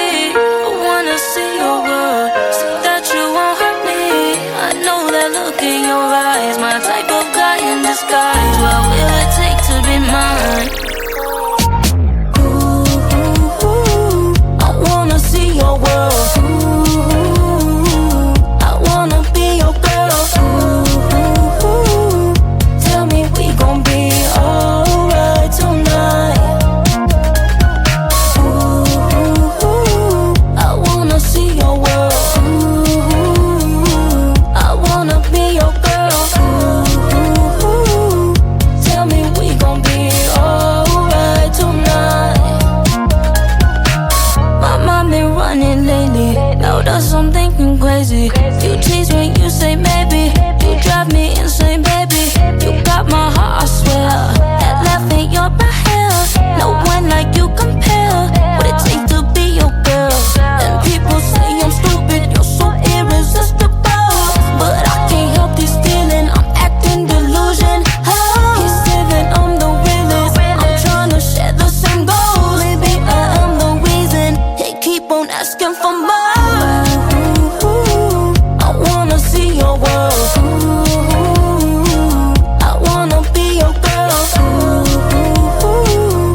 girl. Ooh, tell me we gon' be alright tonight. I deserve what a man can't do. Lose my focus on what a man can't prove. Holding my guard up cause I'm afraid to lose. We could choke what side, drink to her more time. Can't be committed because I'm not in the sharing mind. Just my opinion, I'm damned if I ever told a lie. Doctors say my type is me with the wrong guy. There's something about you that got me putting my pride aside. Ooh, I wanna see your world. Ooh, I wanna be your girl. Ooh, tell me we gon' be alright tonight. I wanna see your world. Ooh, I wanna be your girl. Ooh, tell me we gon' be alright tonight. He's always tempting me. I got the recipe. I wanna see your world. See that you won't hurt me. I know that look in your eyes. My type of guy in disguise. What will it take to be mine? That was Ray Millie.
Tune was brought to you by Stratos. This is Howlin' Jim Jackson, and you are listening to 112 FM Bandito Radio. New artist alert. New artist alert.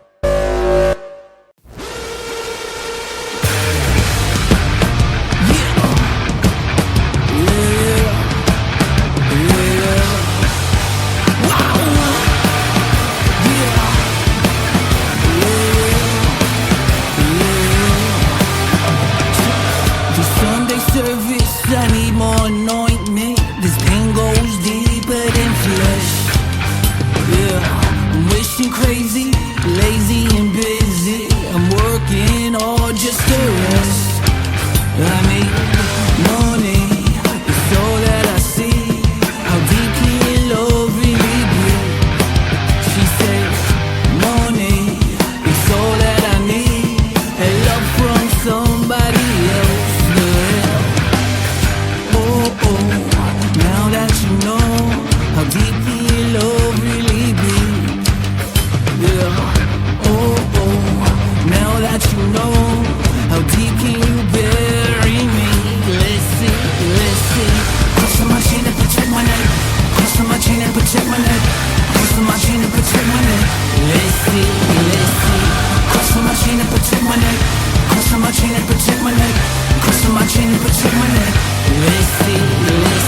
I see the way spins across the room. The hallway leads to you down the stairs. Yeah, sex and candy throughout the air. I see you in music and look to see if I care. I don't care, 'cause my mind is tripping, I'm tripping right. I don't care how you get home tonight. She said I hope that you fucking die. Still I don't care how you get home tonight. 'Cause my mind is tripping, I'm tripping right. I don't care how you get home tonight. Keep playing the victim, you play it nice. Still I don't care how you get home tonight. Oh, oh, now that you know, how deep can your love really be? Yeah, oh, oh, now that you know, how deep can you bury me? Let's see. Cross on my chain and protect my neck. Cross on my chain and protect my neck. Cross on my chain and protect my neck. Let's see. Cross on my chain and protect my neck. Cross on my chain and protect my neck. Cross on my chain and protect my neck. Let's see.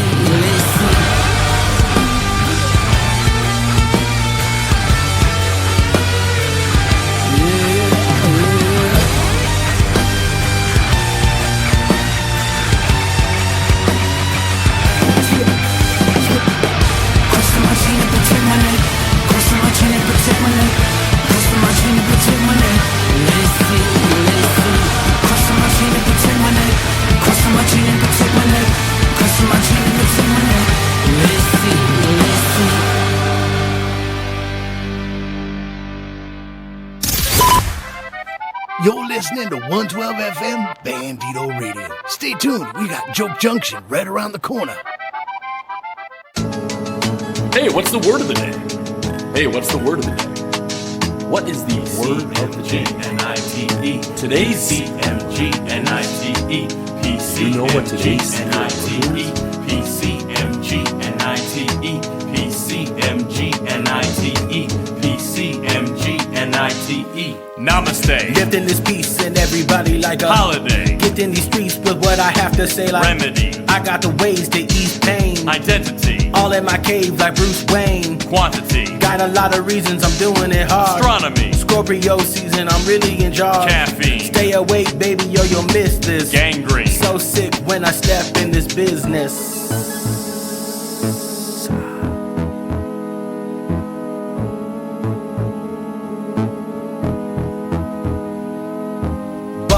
Always looking clean when I pop up. Trouble.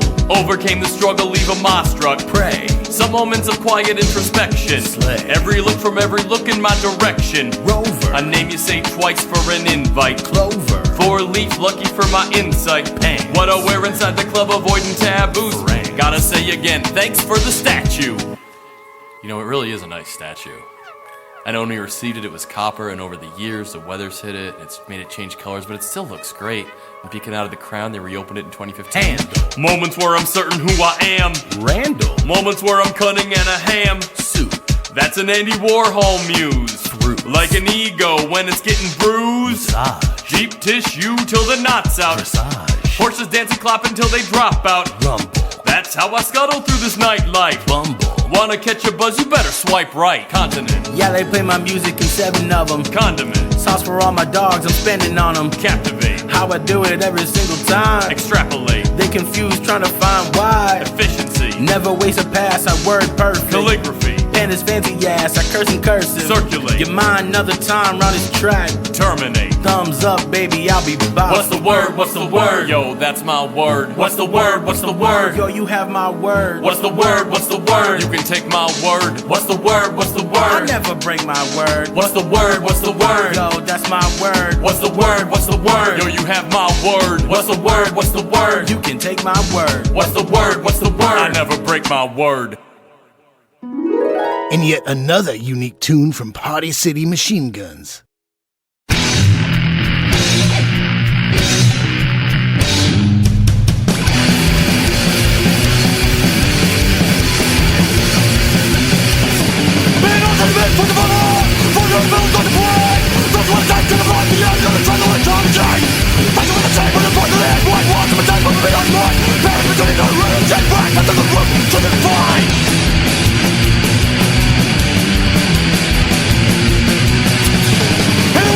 I'm trying to stand on the front of the play and let it spin.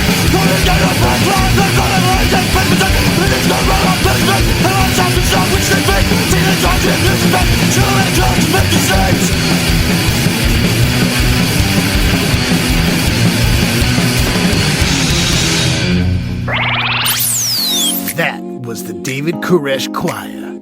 Hello, outlaws and outlawettes. You are listening to Howlin' Jim, and you are on 112 FM, Bandito Radio.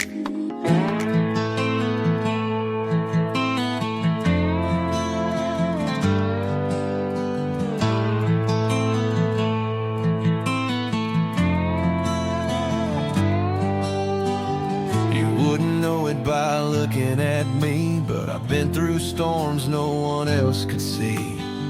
Smiling wide, saying I'm just fine, hiding the hurt like a well-rehearsed line.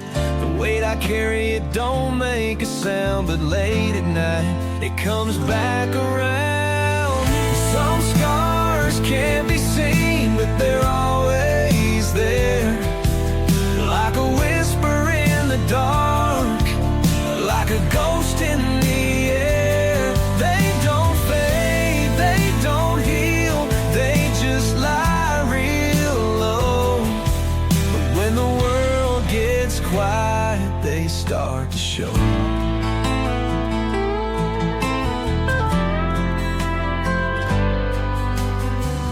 People move on like nothing went wrong, but shadows stay when the lights are gone. You can cover them up, hide them real deep, but some wounds ain't meant to ever leave. Every smile's just another disguise, holding back the truth behind these eyes. Oh, some scars can't be seen, but they're always there, like a whisper in the dark, like a ghost in the air. They don't fade, they don't heal, they just lie real low. But when the world gets quiet, they start to show. If you've ever felt like you're all alone, like no one sees the weight you've known, just hold on tight, don't fade away. The night don't last, there's a brand new day.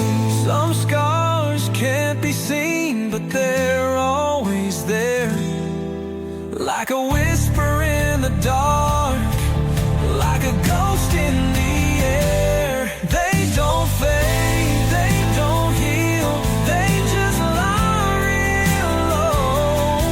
But when the world gets quiet, they start to show.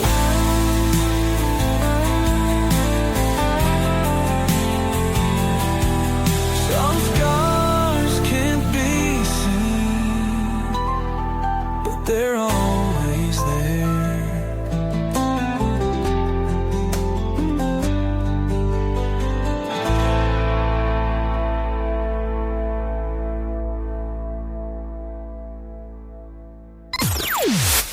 That was Southern Scars.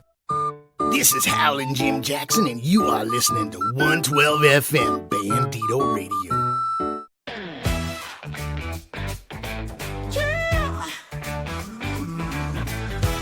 Tune in now, don't miss the fun. Joker Junction's just begun. Silly bits and punchlines fly. Have a laugh on us, don't be shy. Have a laugh, have a smile. Stick around, stay a while. Jokes keep rolling, no need to rush. Joke Junction, have a laugh on us. And welcome back to Joke Junction, everyone. This is Mike Cantrell, and you are listening to 112 FM Bandito Radio. This week I want to tell you about a guy who was born by the name of Jacob Cohen. He later changed his name to Jack Roy. Now, this gentleman was born in 1921 and eventually created his catchphrase, "I don't get no respect, I tell ya." That's right, he changed his name to Rodney Dangerfield. I think most people know him at this point, but Rodney Dangerfield was definitely a staple in the stand-up community. His brand of self-deprecating humor was top-notch, second to none. Grabbing his tie, "I don't know, I tell ya." I don't do a great impression of him, but he was also in movies such as Caddyshack, Easy Money, Back to School. If you haven't seen Caddyshack, you need to see Caddyshack. Also starring Bill Murray and Chevy Chase. Fantastic 80s flick. Very, very funny. So Rodney Dangerfield was on all the late night shows back in the 70s and 80s and 90s even. He was on Johnny Carson over 70 times, and he always made Johnny crack up. He made everybody crack up. I believe he made about 7 albums, and probably his biggest one is No Respect from 1980. Still available. Highly recommend you check it out. He even opened up the Club Dangerfields in New York City back in 1969, and it ran until about 2020. It would be great if they brought it back, but a lot of famous comedians worked out a lot of material there. He opened up the club because he wanted to have a place where he could go do stand-up without traveling so much, and it lasted for quite a long time. Speaking of Johnny Carson, this bit is from one of his appearances on Johnny Carson. I found this on the Rodney Dangerfield YouTube page, and he does a set, and then he sits down with Johnny, and he starts promoting the movie that is just about to come out called Caddyshack. Anyway, one of my favorite comedians. Hopefully you dig him too. How can you not laugh? Here is Rodney Dangerfield. This is Joke Junction, 112 FM, Bandito Radio.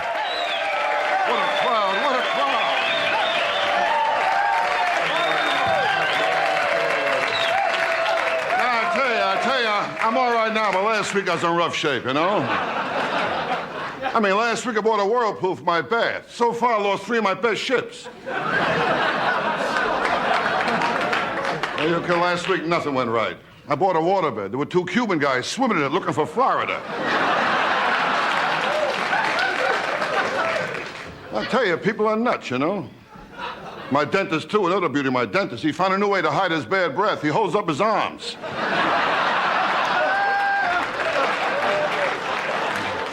I tell you, there's wise guys. Well, I checked in a hotel. I asked the bellhop to handle my bag. He started to feel up my wife.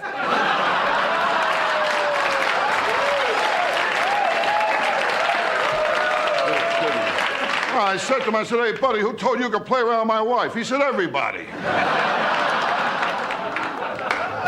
I tell her, my wife, I can never relax, you know? I told her our kid is spoiled. She told me a lot of kids smell that way.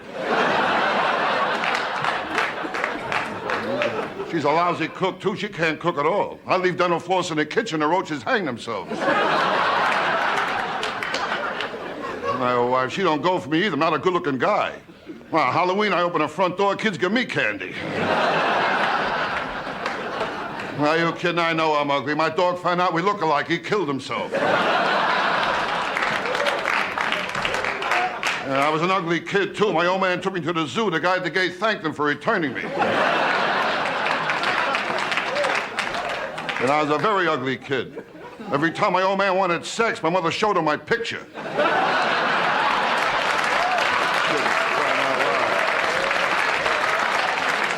A very ugly kid. In my sandbox, the cat kept covering me up all the time, you know? Well, when I was a kid, nobody was nice. I was 6 years old. I found out there's no such thing as Alpo baby food.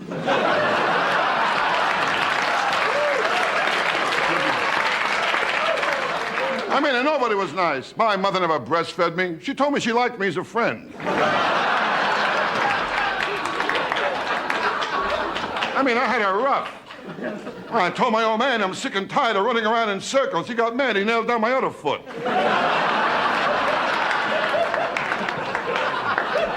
That's the story of my life. No respect. I don't get no respect at all. Are you kidding?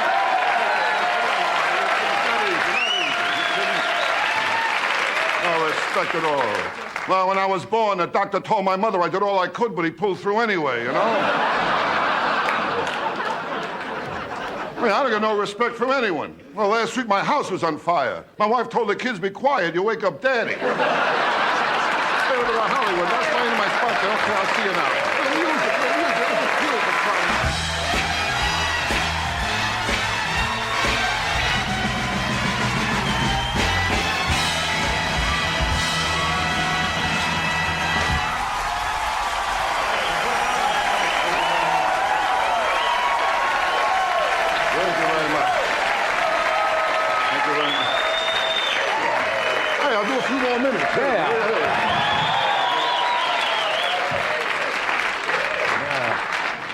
How you doing? You Fine, went this good way. to see you. Whatever. It was okay. How you doing? All I'm right? doing fine. Good. I've seen you for a while. I've been around. Yeah. Yeah. I've been keeping busy, running around a bit. Uh-huh. Yeah, I'll be back in New York tomorrow at my club for Thursday, Friday, and Saturday, and I'll be in the Riviera Hotel July 31st for a week. Then I'm going out to Green Bay, Wisconsin, to Carlton West. I'll be over there. Yeah. And Wisconsin. You're busy. It's nice out there, you know? Yeah.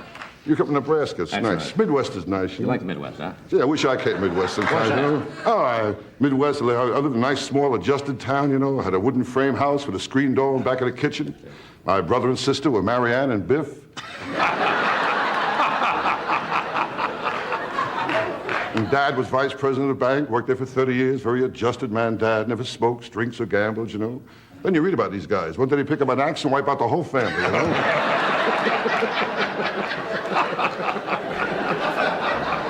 Yeah, the next day the cops come around. What happened here? What kind of man was he? He was a quiet man.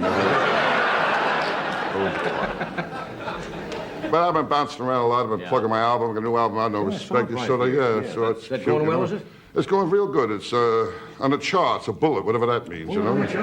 And do you hold up the backside, too, of the album? Yes, I don't know Can you show them the back? Yeah, that's a cute little thing there. Now you can understand about No Can you Respect. see that?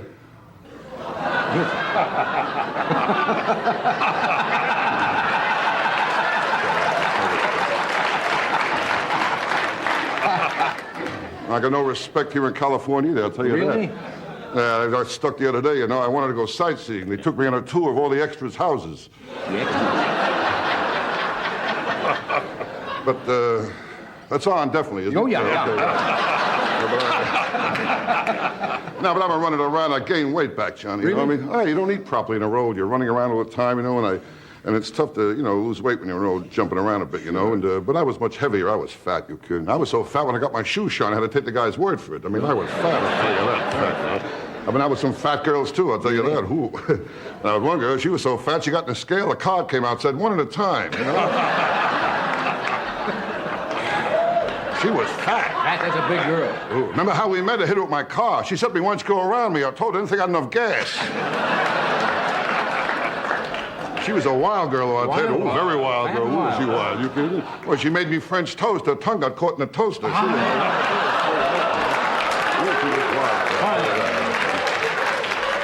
Now, but I'll tell you, too skinny's no good either, you know. No good to be too skinny. You know, a guy died in my block last week. Was he skinny? Ooh. Skinny, huh? He was so skinny, the funeral had one pallbearer, a waiter, you know.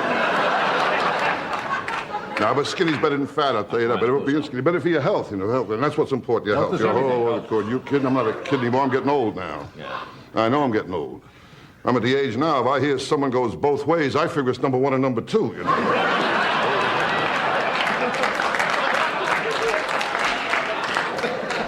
Take care of my health. I told you, in fact, I saw my doctor last week, Dr. Vinny Boombatz. You know my doctor. Oh, I saw him last week. I don't check up on the scene, and I asked him if my heart was strong enough for sex, you know. He told me not if I join in.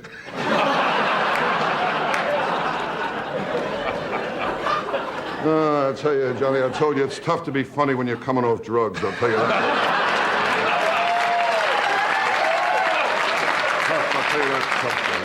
I tell you though, Johnny, the first time I tried marijuana, I had a wonderful experience. Yeah. Actually, I had a wonderful sexual experience. Really? I only wish I'd been someone there to enjoy it with me, that's all, you know? Now, I was a kid, Johnny. I would kill you crazy things when you were a kid, you know. I was a very green kid, too, a very green kid. Remember the first time I had sex with a girl, I was so confused. I didn't know what to do, you know. Yeah. I dialed 555, 1212.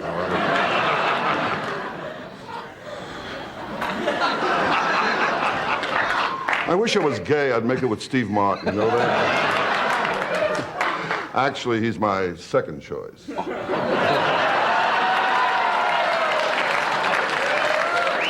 No offense. All right.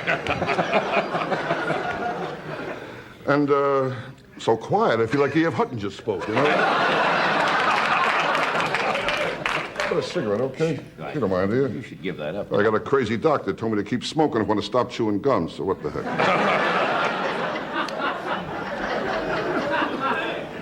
How long do you expect to be in Shanghai?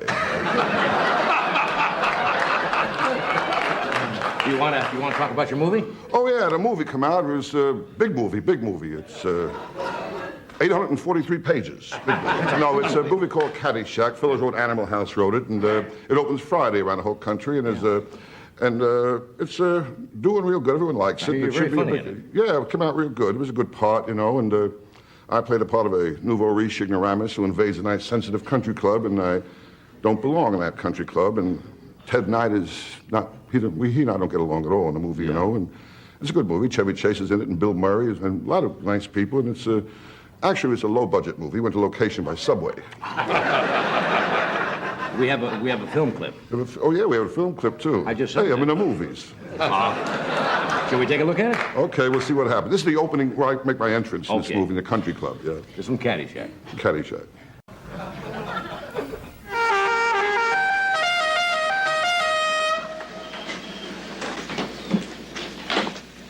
Yeah, kid, park my car, get my bags, and put on some weight, will you? Hey, Wayne, what's with the pictures? It's a parking lot. Come on, will you? I think this place is restricted, Wayne, so don't tell me you're Jewish. Okay, fine. Hey, kid, I'm Al Chervik. I'm playing with Drew Scott today. This is my guest, Mr. Wang. No offense. Oh, I can give me have a half of those Vulcan D10s and set my friend up here with the whole schmear. You know, clubs, bags, shoes, gloves, shirt, pants. Well, don't make the pants too tight. You'll hurt his fortune cookie.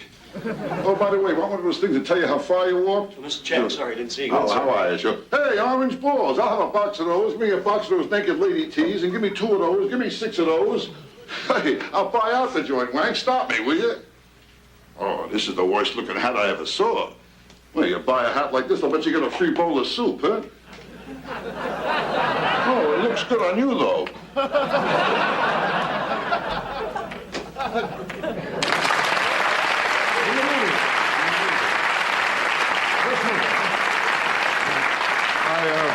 Thank you very much.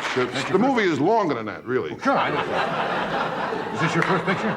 No, I made a movie years ago called The Projectionist, and it never got out of the projection booth. Yeah, I remember that picture. It's around. You remember that? Yeah. You're the one who saw it. Did not do big at the box office. It was big in Paris, believe it or not, with French titles, yeah. And that was the end of that movie, I guess. But it's around still, I guess. You gonna make some more pictures? Well, I've had numerous offers. I don't know what I want to do. I like live entertainment, you know what I mean? Movies are director's medium, really, you know, but I was brought up in clubs, you know, like Dominic's Black and Blue Room, Teresa's Funhouse, where you have to really go in it live, you know, Carmine's Cave, all those nice places, you know, where you get an immediate feedback, you know, from the audience. Reggie's Ravioli Room, all of those big Reggie's Ravioli Room. You bet. Hey, you think pretty good. You're all right, you know? Let me do this. We'll be right back with Arno DeBourgeois.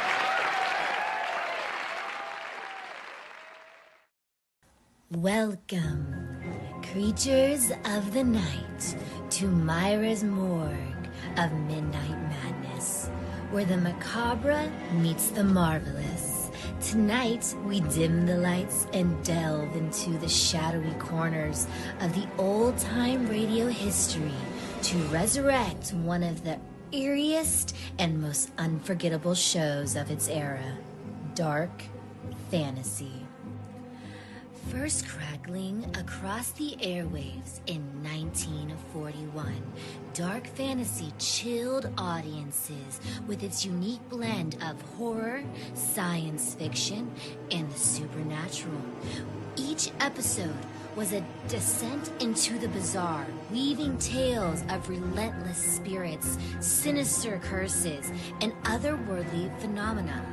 While it only aired for a single haunting season, the show earned a loyal following thanks to its imaginative storytelling, spine-tickling atmosphere, and the kind of nail-biting suspense that would even make the bravest soul check under the bed. What made Dark Fantasy so popular? It dared to explore the unknown, the uncanny, the unexplainable, pulling listeners into a world where the boundaries of reality blurred and the impossible seemed all too real. With its gripping plots and eerie sound effects, it remains a shining example of a golden age horror of radio.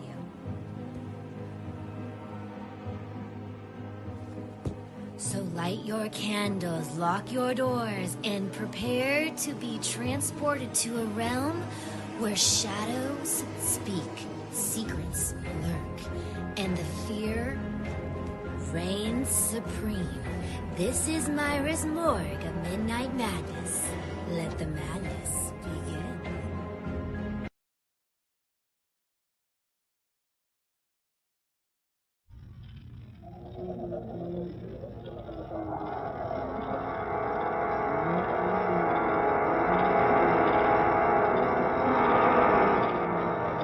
Dark fantasy.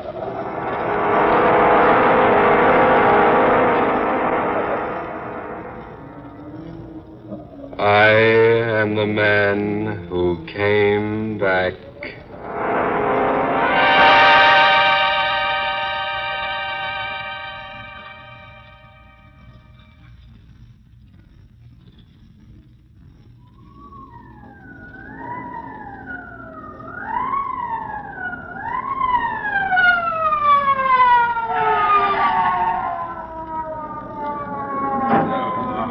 Now break it up, break it up.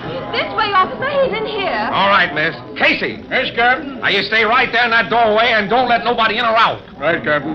All right now, all right, you heard him. Oh, but we had nothing to do with this. Okay, sister. If you didn't, you ain't got nothing to be scared of. Hey, you. Where do you think you're going? I thought I might get a little air, if you don't mind. Well, I do mind. Now, back in the house with you. What's the big idea, you wearing that mask? As you might have observed, my friend, this is a masquerade party. Oh, is it now?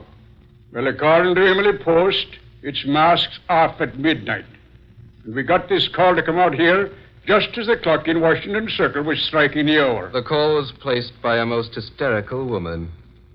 And there is nothing you can do for the man in there, I assure you. Stop changing the subject. What I want to know is, why ain't you unmasked like the others? I prefer, sir, to wear my mask. Take it off, Don Juan. I want to look at your mug. It might be better, my friend, if you didn't see my mug. Now, look here, Zorro. Perhaps while we are waiting, I might tell you a story. Yeah? What is this? Bedtime at Grandma's? The only story I'm interested in is what happened here tonight. Exactly. Eh? I said exactly. Perhaps I can tell you the story. All right, then, my fine, mysterious friend. Give. Well, you see, it's quite a long story. It really all began at least 3 years ago.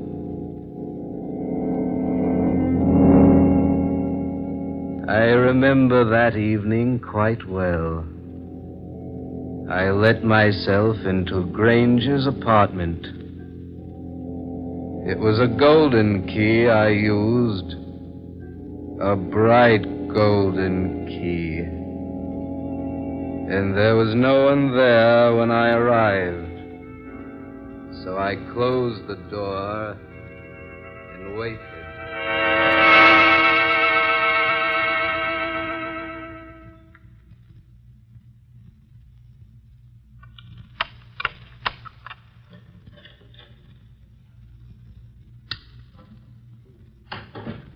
Well, Grange, imagine seeing me here. Blake. Oh, I say, you startled me. Did I now? I dare say, had I been someone else, you wouldn't have been at all startled. Incidentally, old man, how did you get in here? I suppose it would be quite facetious of me to say that I came in the same way you did. Oh, I say, a new piano. Do you mind? No, not at all. Go right ahead. Help yourself. Have a drink? No, thanks. You'd better have one, though. Oh, yeah.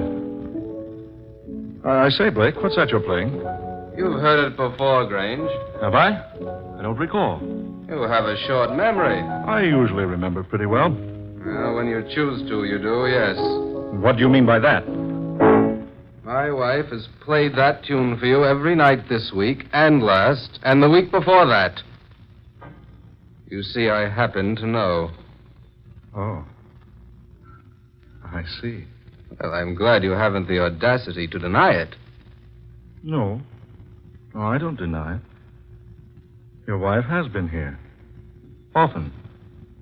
As often as she possibly could. But I assure you, she came of her own desire. And as a result of your oily persuasion. I might agree, Blake, that she is easily persuaded.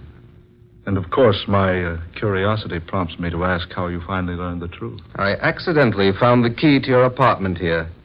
It was in Sylvia's purse. A golden key. With your initials engraved on one side, hers on the other. Why, I thought that a rather handsome touch. Don't you agree? I've brought the key back to you. How gallant of you, old fellow. I'm serious. Sylvia will never come here again. Are you positive of that? Quite. For I shall ask her not to. You seem to believe she'll obey you. She will. And I ask you now, Grange, as a gentleman, kindly refrain from inviting her here again. In other words, hands off. Is that it? I'm glad I make myself quite plain. Why, you fool. You dull, stupid fool. What right have you to demand anything of Sylvia? Do you think for a moment, night after night, twiddling her thumbs while you're away from home? I admit I've been busy this past year, but another 6 months... You've no one to blame for Sylvia's being here but yourself. Here she's found what you've denied her, Blake. And I doubt very much if she'll give it up. Why, you swine, if you think for a moment... Oh. I forgot you carried a gun. But if you'd care to put it away... Skip the heroics, Blake. You know, I think I've suddenly thought of a solution to all this. The only solution is for you to leave Sylvia alone. Oh, no. No, you're quite mistaken. This is the solution. Here in my hand. Indeed, I rather like the idea. Besides, with you out of the way, Sylvia need have no more qualms. Why, you low yellow rat. That's it, Blake. Come closer. Threaten me. Make me do it. Make me do it, Blake. If you think killing me is a way out, Grange, you're very badly mistaken. It's the only way out. If you kill me, Grange, I'll come back and avenge myself. One shot and that'd be all. I can prove self-defense. Sylvia will help. She'll swear you came here and tried to kill me. I'll come back, Grange. Just one shot directly between the eyes. I'll haunt you, Grange, because by God in heaven, I'll come back. It's a perfect scheme, yes, I like it. I'll pierce the veil, Grange, because I'll come back if I have to fight all the demons of hell to do it. Oh, prepare, Blake. This is a chance of a lifetime. It's the way out. Yes, it's the way out. Grange!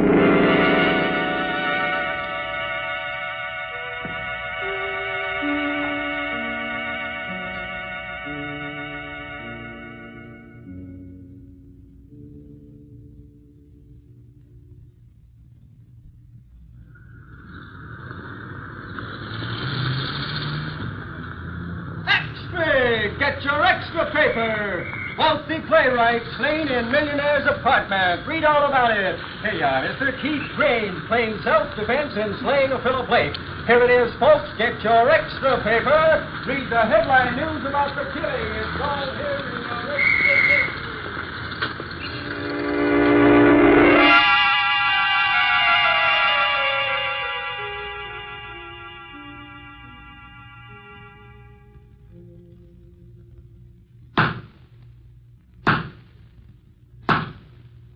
It is the judgment of this court that the defendant, Keith Grange, did shoot and kill the deceased, Philip Blake, on the night of April 16th, and that in so doing, he acted in a line of self-defense.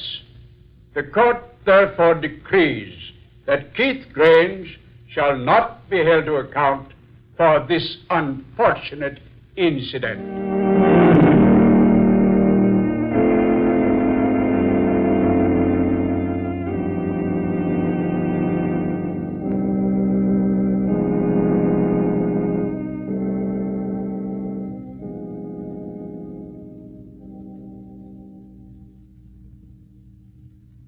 Well, my dear? I suppose there's nothing to worry about now. Not the slightest thing. I told you from the very beginning, Sylvia, that I acted rightly in doing what I did. Oh, I still can't resign myself to it. But you must. It's all over. Philip is dead. Now we can be together as much as we please. Keith, Suppose you and I should have a misunderstanding. Suppose I should become angry sometime. So angry I might tell the truth to the authorities. That, my dear, would be most unfortunate. But it's a possibility, and by no means should we overlook possibilities. So allow me to remind you, Sylvia, my dear girl, that your hiding the true facts of the matter of the coroner's investigation automatically makes you an accomplice. Oh, I see. But why are we talking like this, darling? We'll both feel better after we've had a little rest. Oh, of course we will, dear. Kiss me goodnight, darling. I'm going home. I'll take you. Oh, no. No, I'd rather go alone tonight if you don't mind. As you wish, my dear. Good night. Good night, darling. Sweet.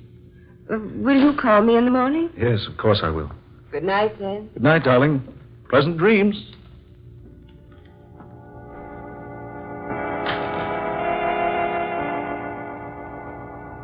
That's strange. Very strange. Just a moment ago, there were only Sylvia and I here. Now she's gone.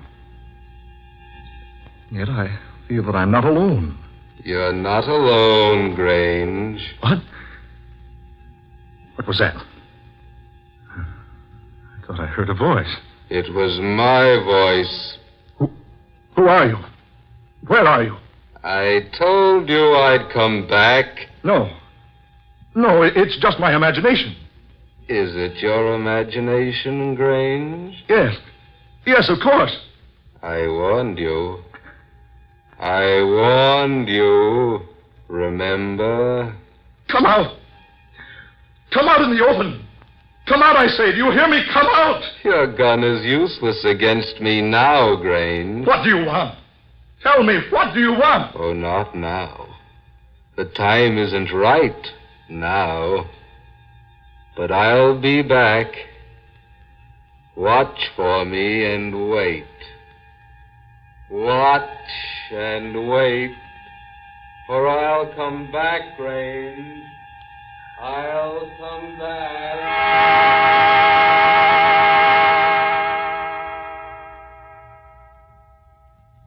No. No, I'm sure of it. It was no one. No one at all. I just imagined it, that's all. Yes, just my imagination.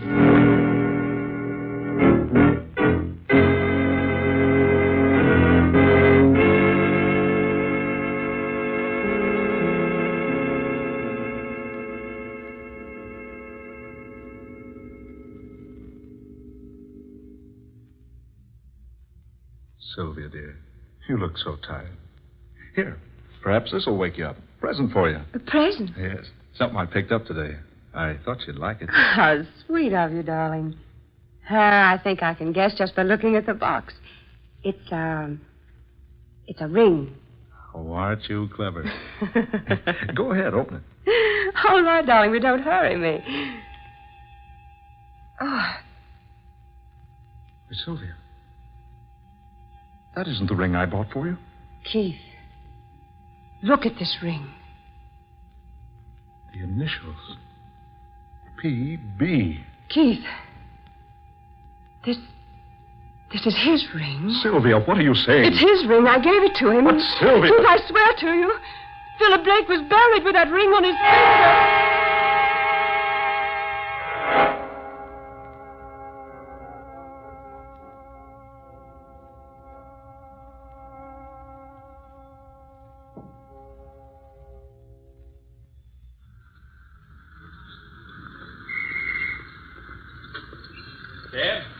Cab, mister? Yes, please. Do you mind coming around to the other side, please, mister? That door's busted, and you can't get it open. Oh, very well. Sorry to ask that of you, but I ain't had time to get the other door fixed. Where to, friend? Huntington Arms Hotel, please. Right. Excellent. Huh? That's where I'm going. Oh, you startled me. I didn't know there was anyone in this cab. It's so dark tonight. Yes, isn't it? I say, I don't seem to feel anyone in the seat here beside me. Strange. You certainly bumped me hard enough when you crawled in here. Bumped you? I beg your pardon, sir, but I... Never mind, Grange. Never mind. You know me? I'm surprised that you don't know me. Why, yes. Your voice sounds familiar. Good Lord. Philip Blake. Do you mind riding with me? Blake, you're supposed to be dead. You're supposed to be buried. I am dead, Grange. I am buried. Cabby, stop this cab. Right, sir. Now, let me out of here. Let me out. What's the matter, Governor? Hey, you hadn't ought to jump out of a moving car like that. What in the name of heaven is in the back of that cab? Why, nothing, Governor. Here, see? I'll turn on the light. There. See? But there was somebody in there with me. Oh, now, mister, they couldn't have been. Look for yourself. The seat's empty there. And you just jumped out on this side of the cab. The other door won't open. No, brother, there wasn't nobody in that seat with you. Must have been your imagination.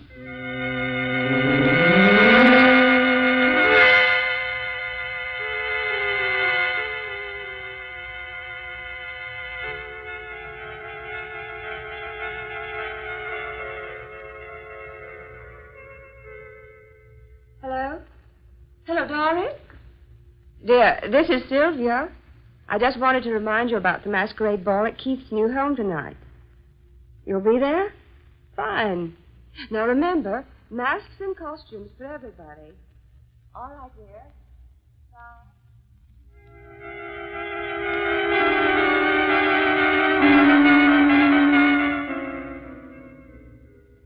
Now be sure to come in costume, won't you, Dorothy? Yes. And heavily masked, my dear. Yes, at Keith's new place. Oh, darling, wait till you see the place. It's really a mansion. Honestly, it's huge.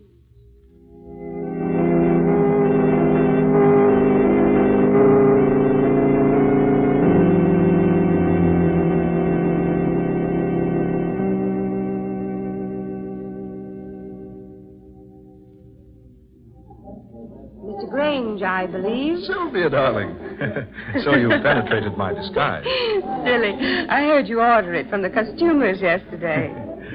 Darling, the music will start soon. Is the first dance ours? Sylvia, my dear, every dance is ours tonight. Are you happy I bought this place? Oh, it's lovely. Absolutely lovely, Keith. Darling, what's the matter? That man in black. I've been watching him all evening. He's been watching me. Do you know who he is? No. He just stands and stares at me. Everywhere I go, he's always just a short distance away. Look, Keith. He's going into your study. Well, he hasn't any business in there. Strange. I locked that door this evening so the guest wouldn't go into your study and disturb things. Well, he just walked right in. And, dear, I'll go see who he is and what he wants. You mingle with the guests, and I'll join you later. Very well, dear. But don't be long. I'll be waiting for you. All right, Sylvia. Yeah. It's odd. This door is locked.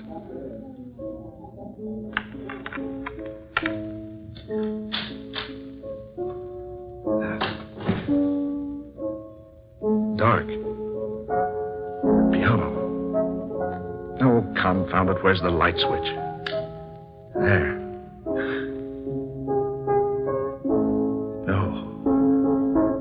No, it can't be. That piano. Someone's playing and... Yet there's no one seated there. The keys. Moving. Up and down. Playing the music. But there are no hands on them. That melody. It's the melody he played the night I killed him. He's playing it now. And yet he's not there. I'm here, Grange. I'm here. Blake. Look closer, Grange. Here I am. You see? Yes. Yes. I see you now. I brought you a little gift for your masquerade party. What? You'll find it lying on your desk. Turn around and see for yourself. That's right. There. You see? A gun. It's the one you killed me with. Don't you recognize it? Where did you get that gun? I found it, Grange, and I've brought it back to you. I put one shell in its chamber. Just one, Grange. But that is enough. What are you trying to... Gone. He's gone. Lord, am I mad? Was I dreaming? No. No, the gun is here. It is my gun. One cartridge, he said. Only one. One cartridge. Yes. Yes, it's the only way left. He knew it was the only way. Now he's left me to take it. All right, Blake. You can have your revenge. You can have it. And you are right. It is the only way.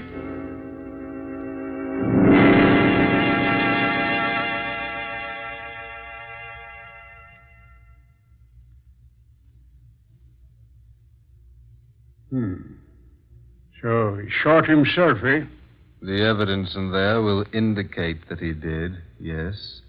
Say, that's quite a yarn you spun, Zorro. It is nothing but the truth. Come on now. Come on, my friend. Let's take off your mask and have a look at you. One moment. Keith Grange shot Philip Blake squarely between the eyes. Yeah? So what? That doesn't make a very pretty sight. Well, I don't see what that's got to do with... here comes the captain. He'll take that mask off you. Captain Sullivan, come here a minute, will you? Yes, Casey, what is it? Well, there's a mug here that won't take off his mask. He's been spinning me the most fantastic yarn I ever heard in all my... where'd he go? Huh? Where'd who go? Say, did you let somebody get out of this house, Casey? No, Sir Cap. No, I didn't. But he was standing here just a minute ago. He wouldn't take off his mask. He told me the darndest story about a murdered man coming back from the grave. Casey, have you been near the punch bowl? Well, there's no one here now. Wait a minute. What's this stain here on the floor? Blood. A little pool of it. There on the floor. Right in the exact spot where the man in black was standing.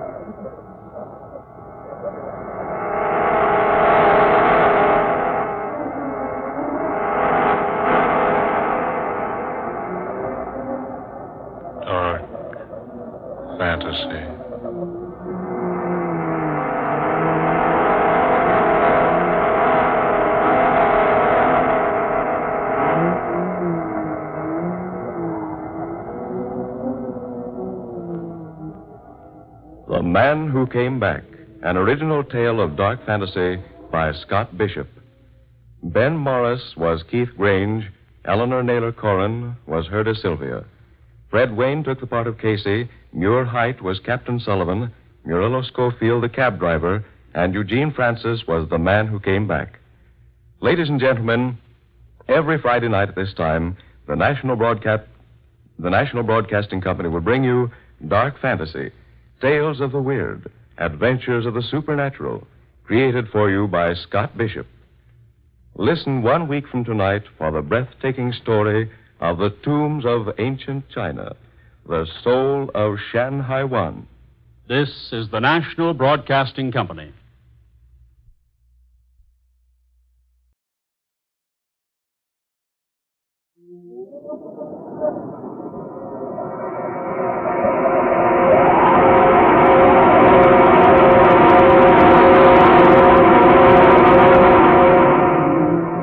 Dark fantasy.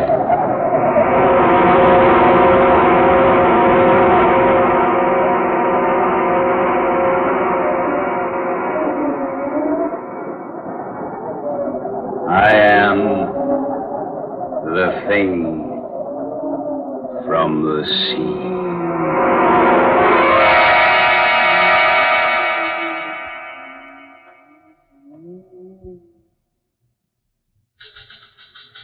Sorry, Mr. Hedges. This is all we can dig up on that story about the missing Hollywood people. Well, we can't wait any longer. We got to go to press. Let's see what you got.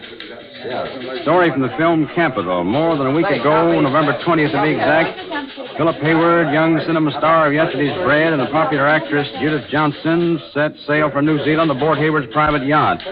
As chaperone, Miss Johnson's movie director father accompanied the pair, and it's reported that Johnson Sr. is taking advantage of the sea voyage to complete his original cinema yarn, a story of the strange creatures who live beneath the surface of the sea. That was more than a week ago. Word's been received from New Zealand that the Hayward yacht's more than 2 days overdue. A careful check gives evidence that there have been no disturbances on the Pacific throughout the time the party's been aboard. Special searching parties failed to discover the whereabouts of the boat. The question in Hollywood tonight, the question everywhere, is what's happened to the trio aboard the Dolphin? Where are they? Have they become victims of the fantastic creatures created in the imagination of the author-director aboard the yacht? That is this week's Unsolved Mystery. Will it ever be? Oh, that's all right. Boy. Right. Get this down to makeup. Let's get rolling. Right away.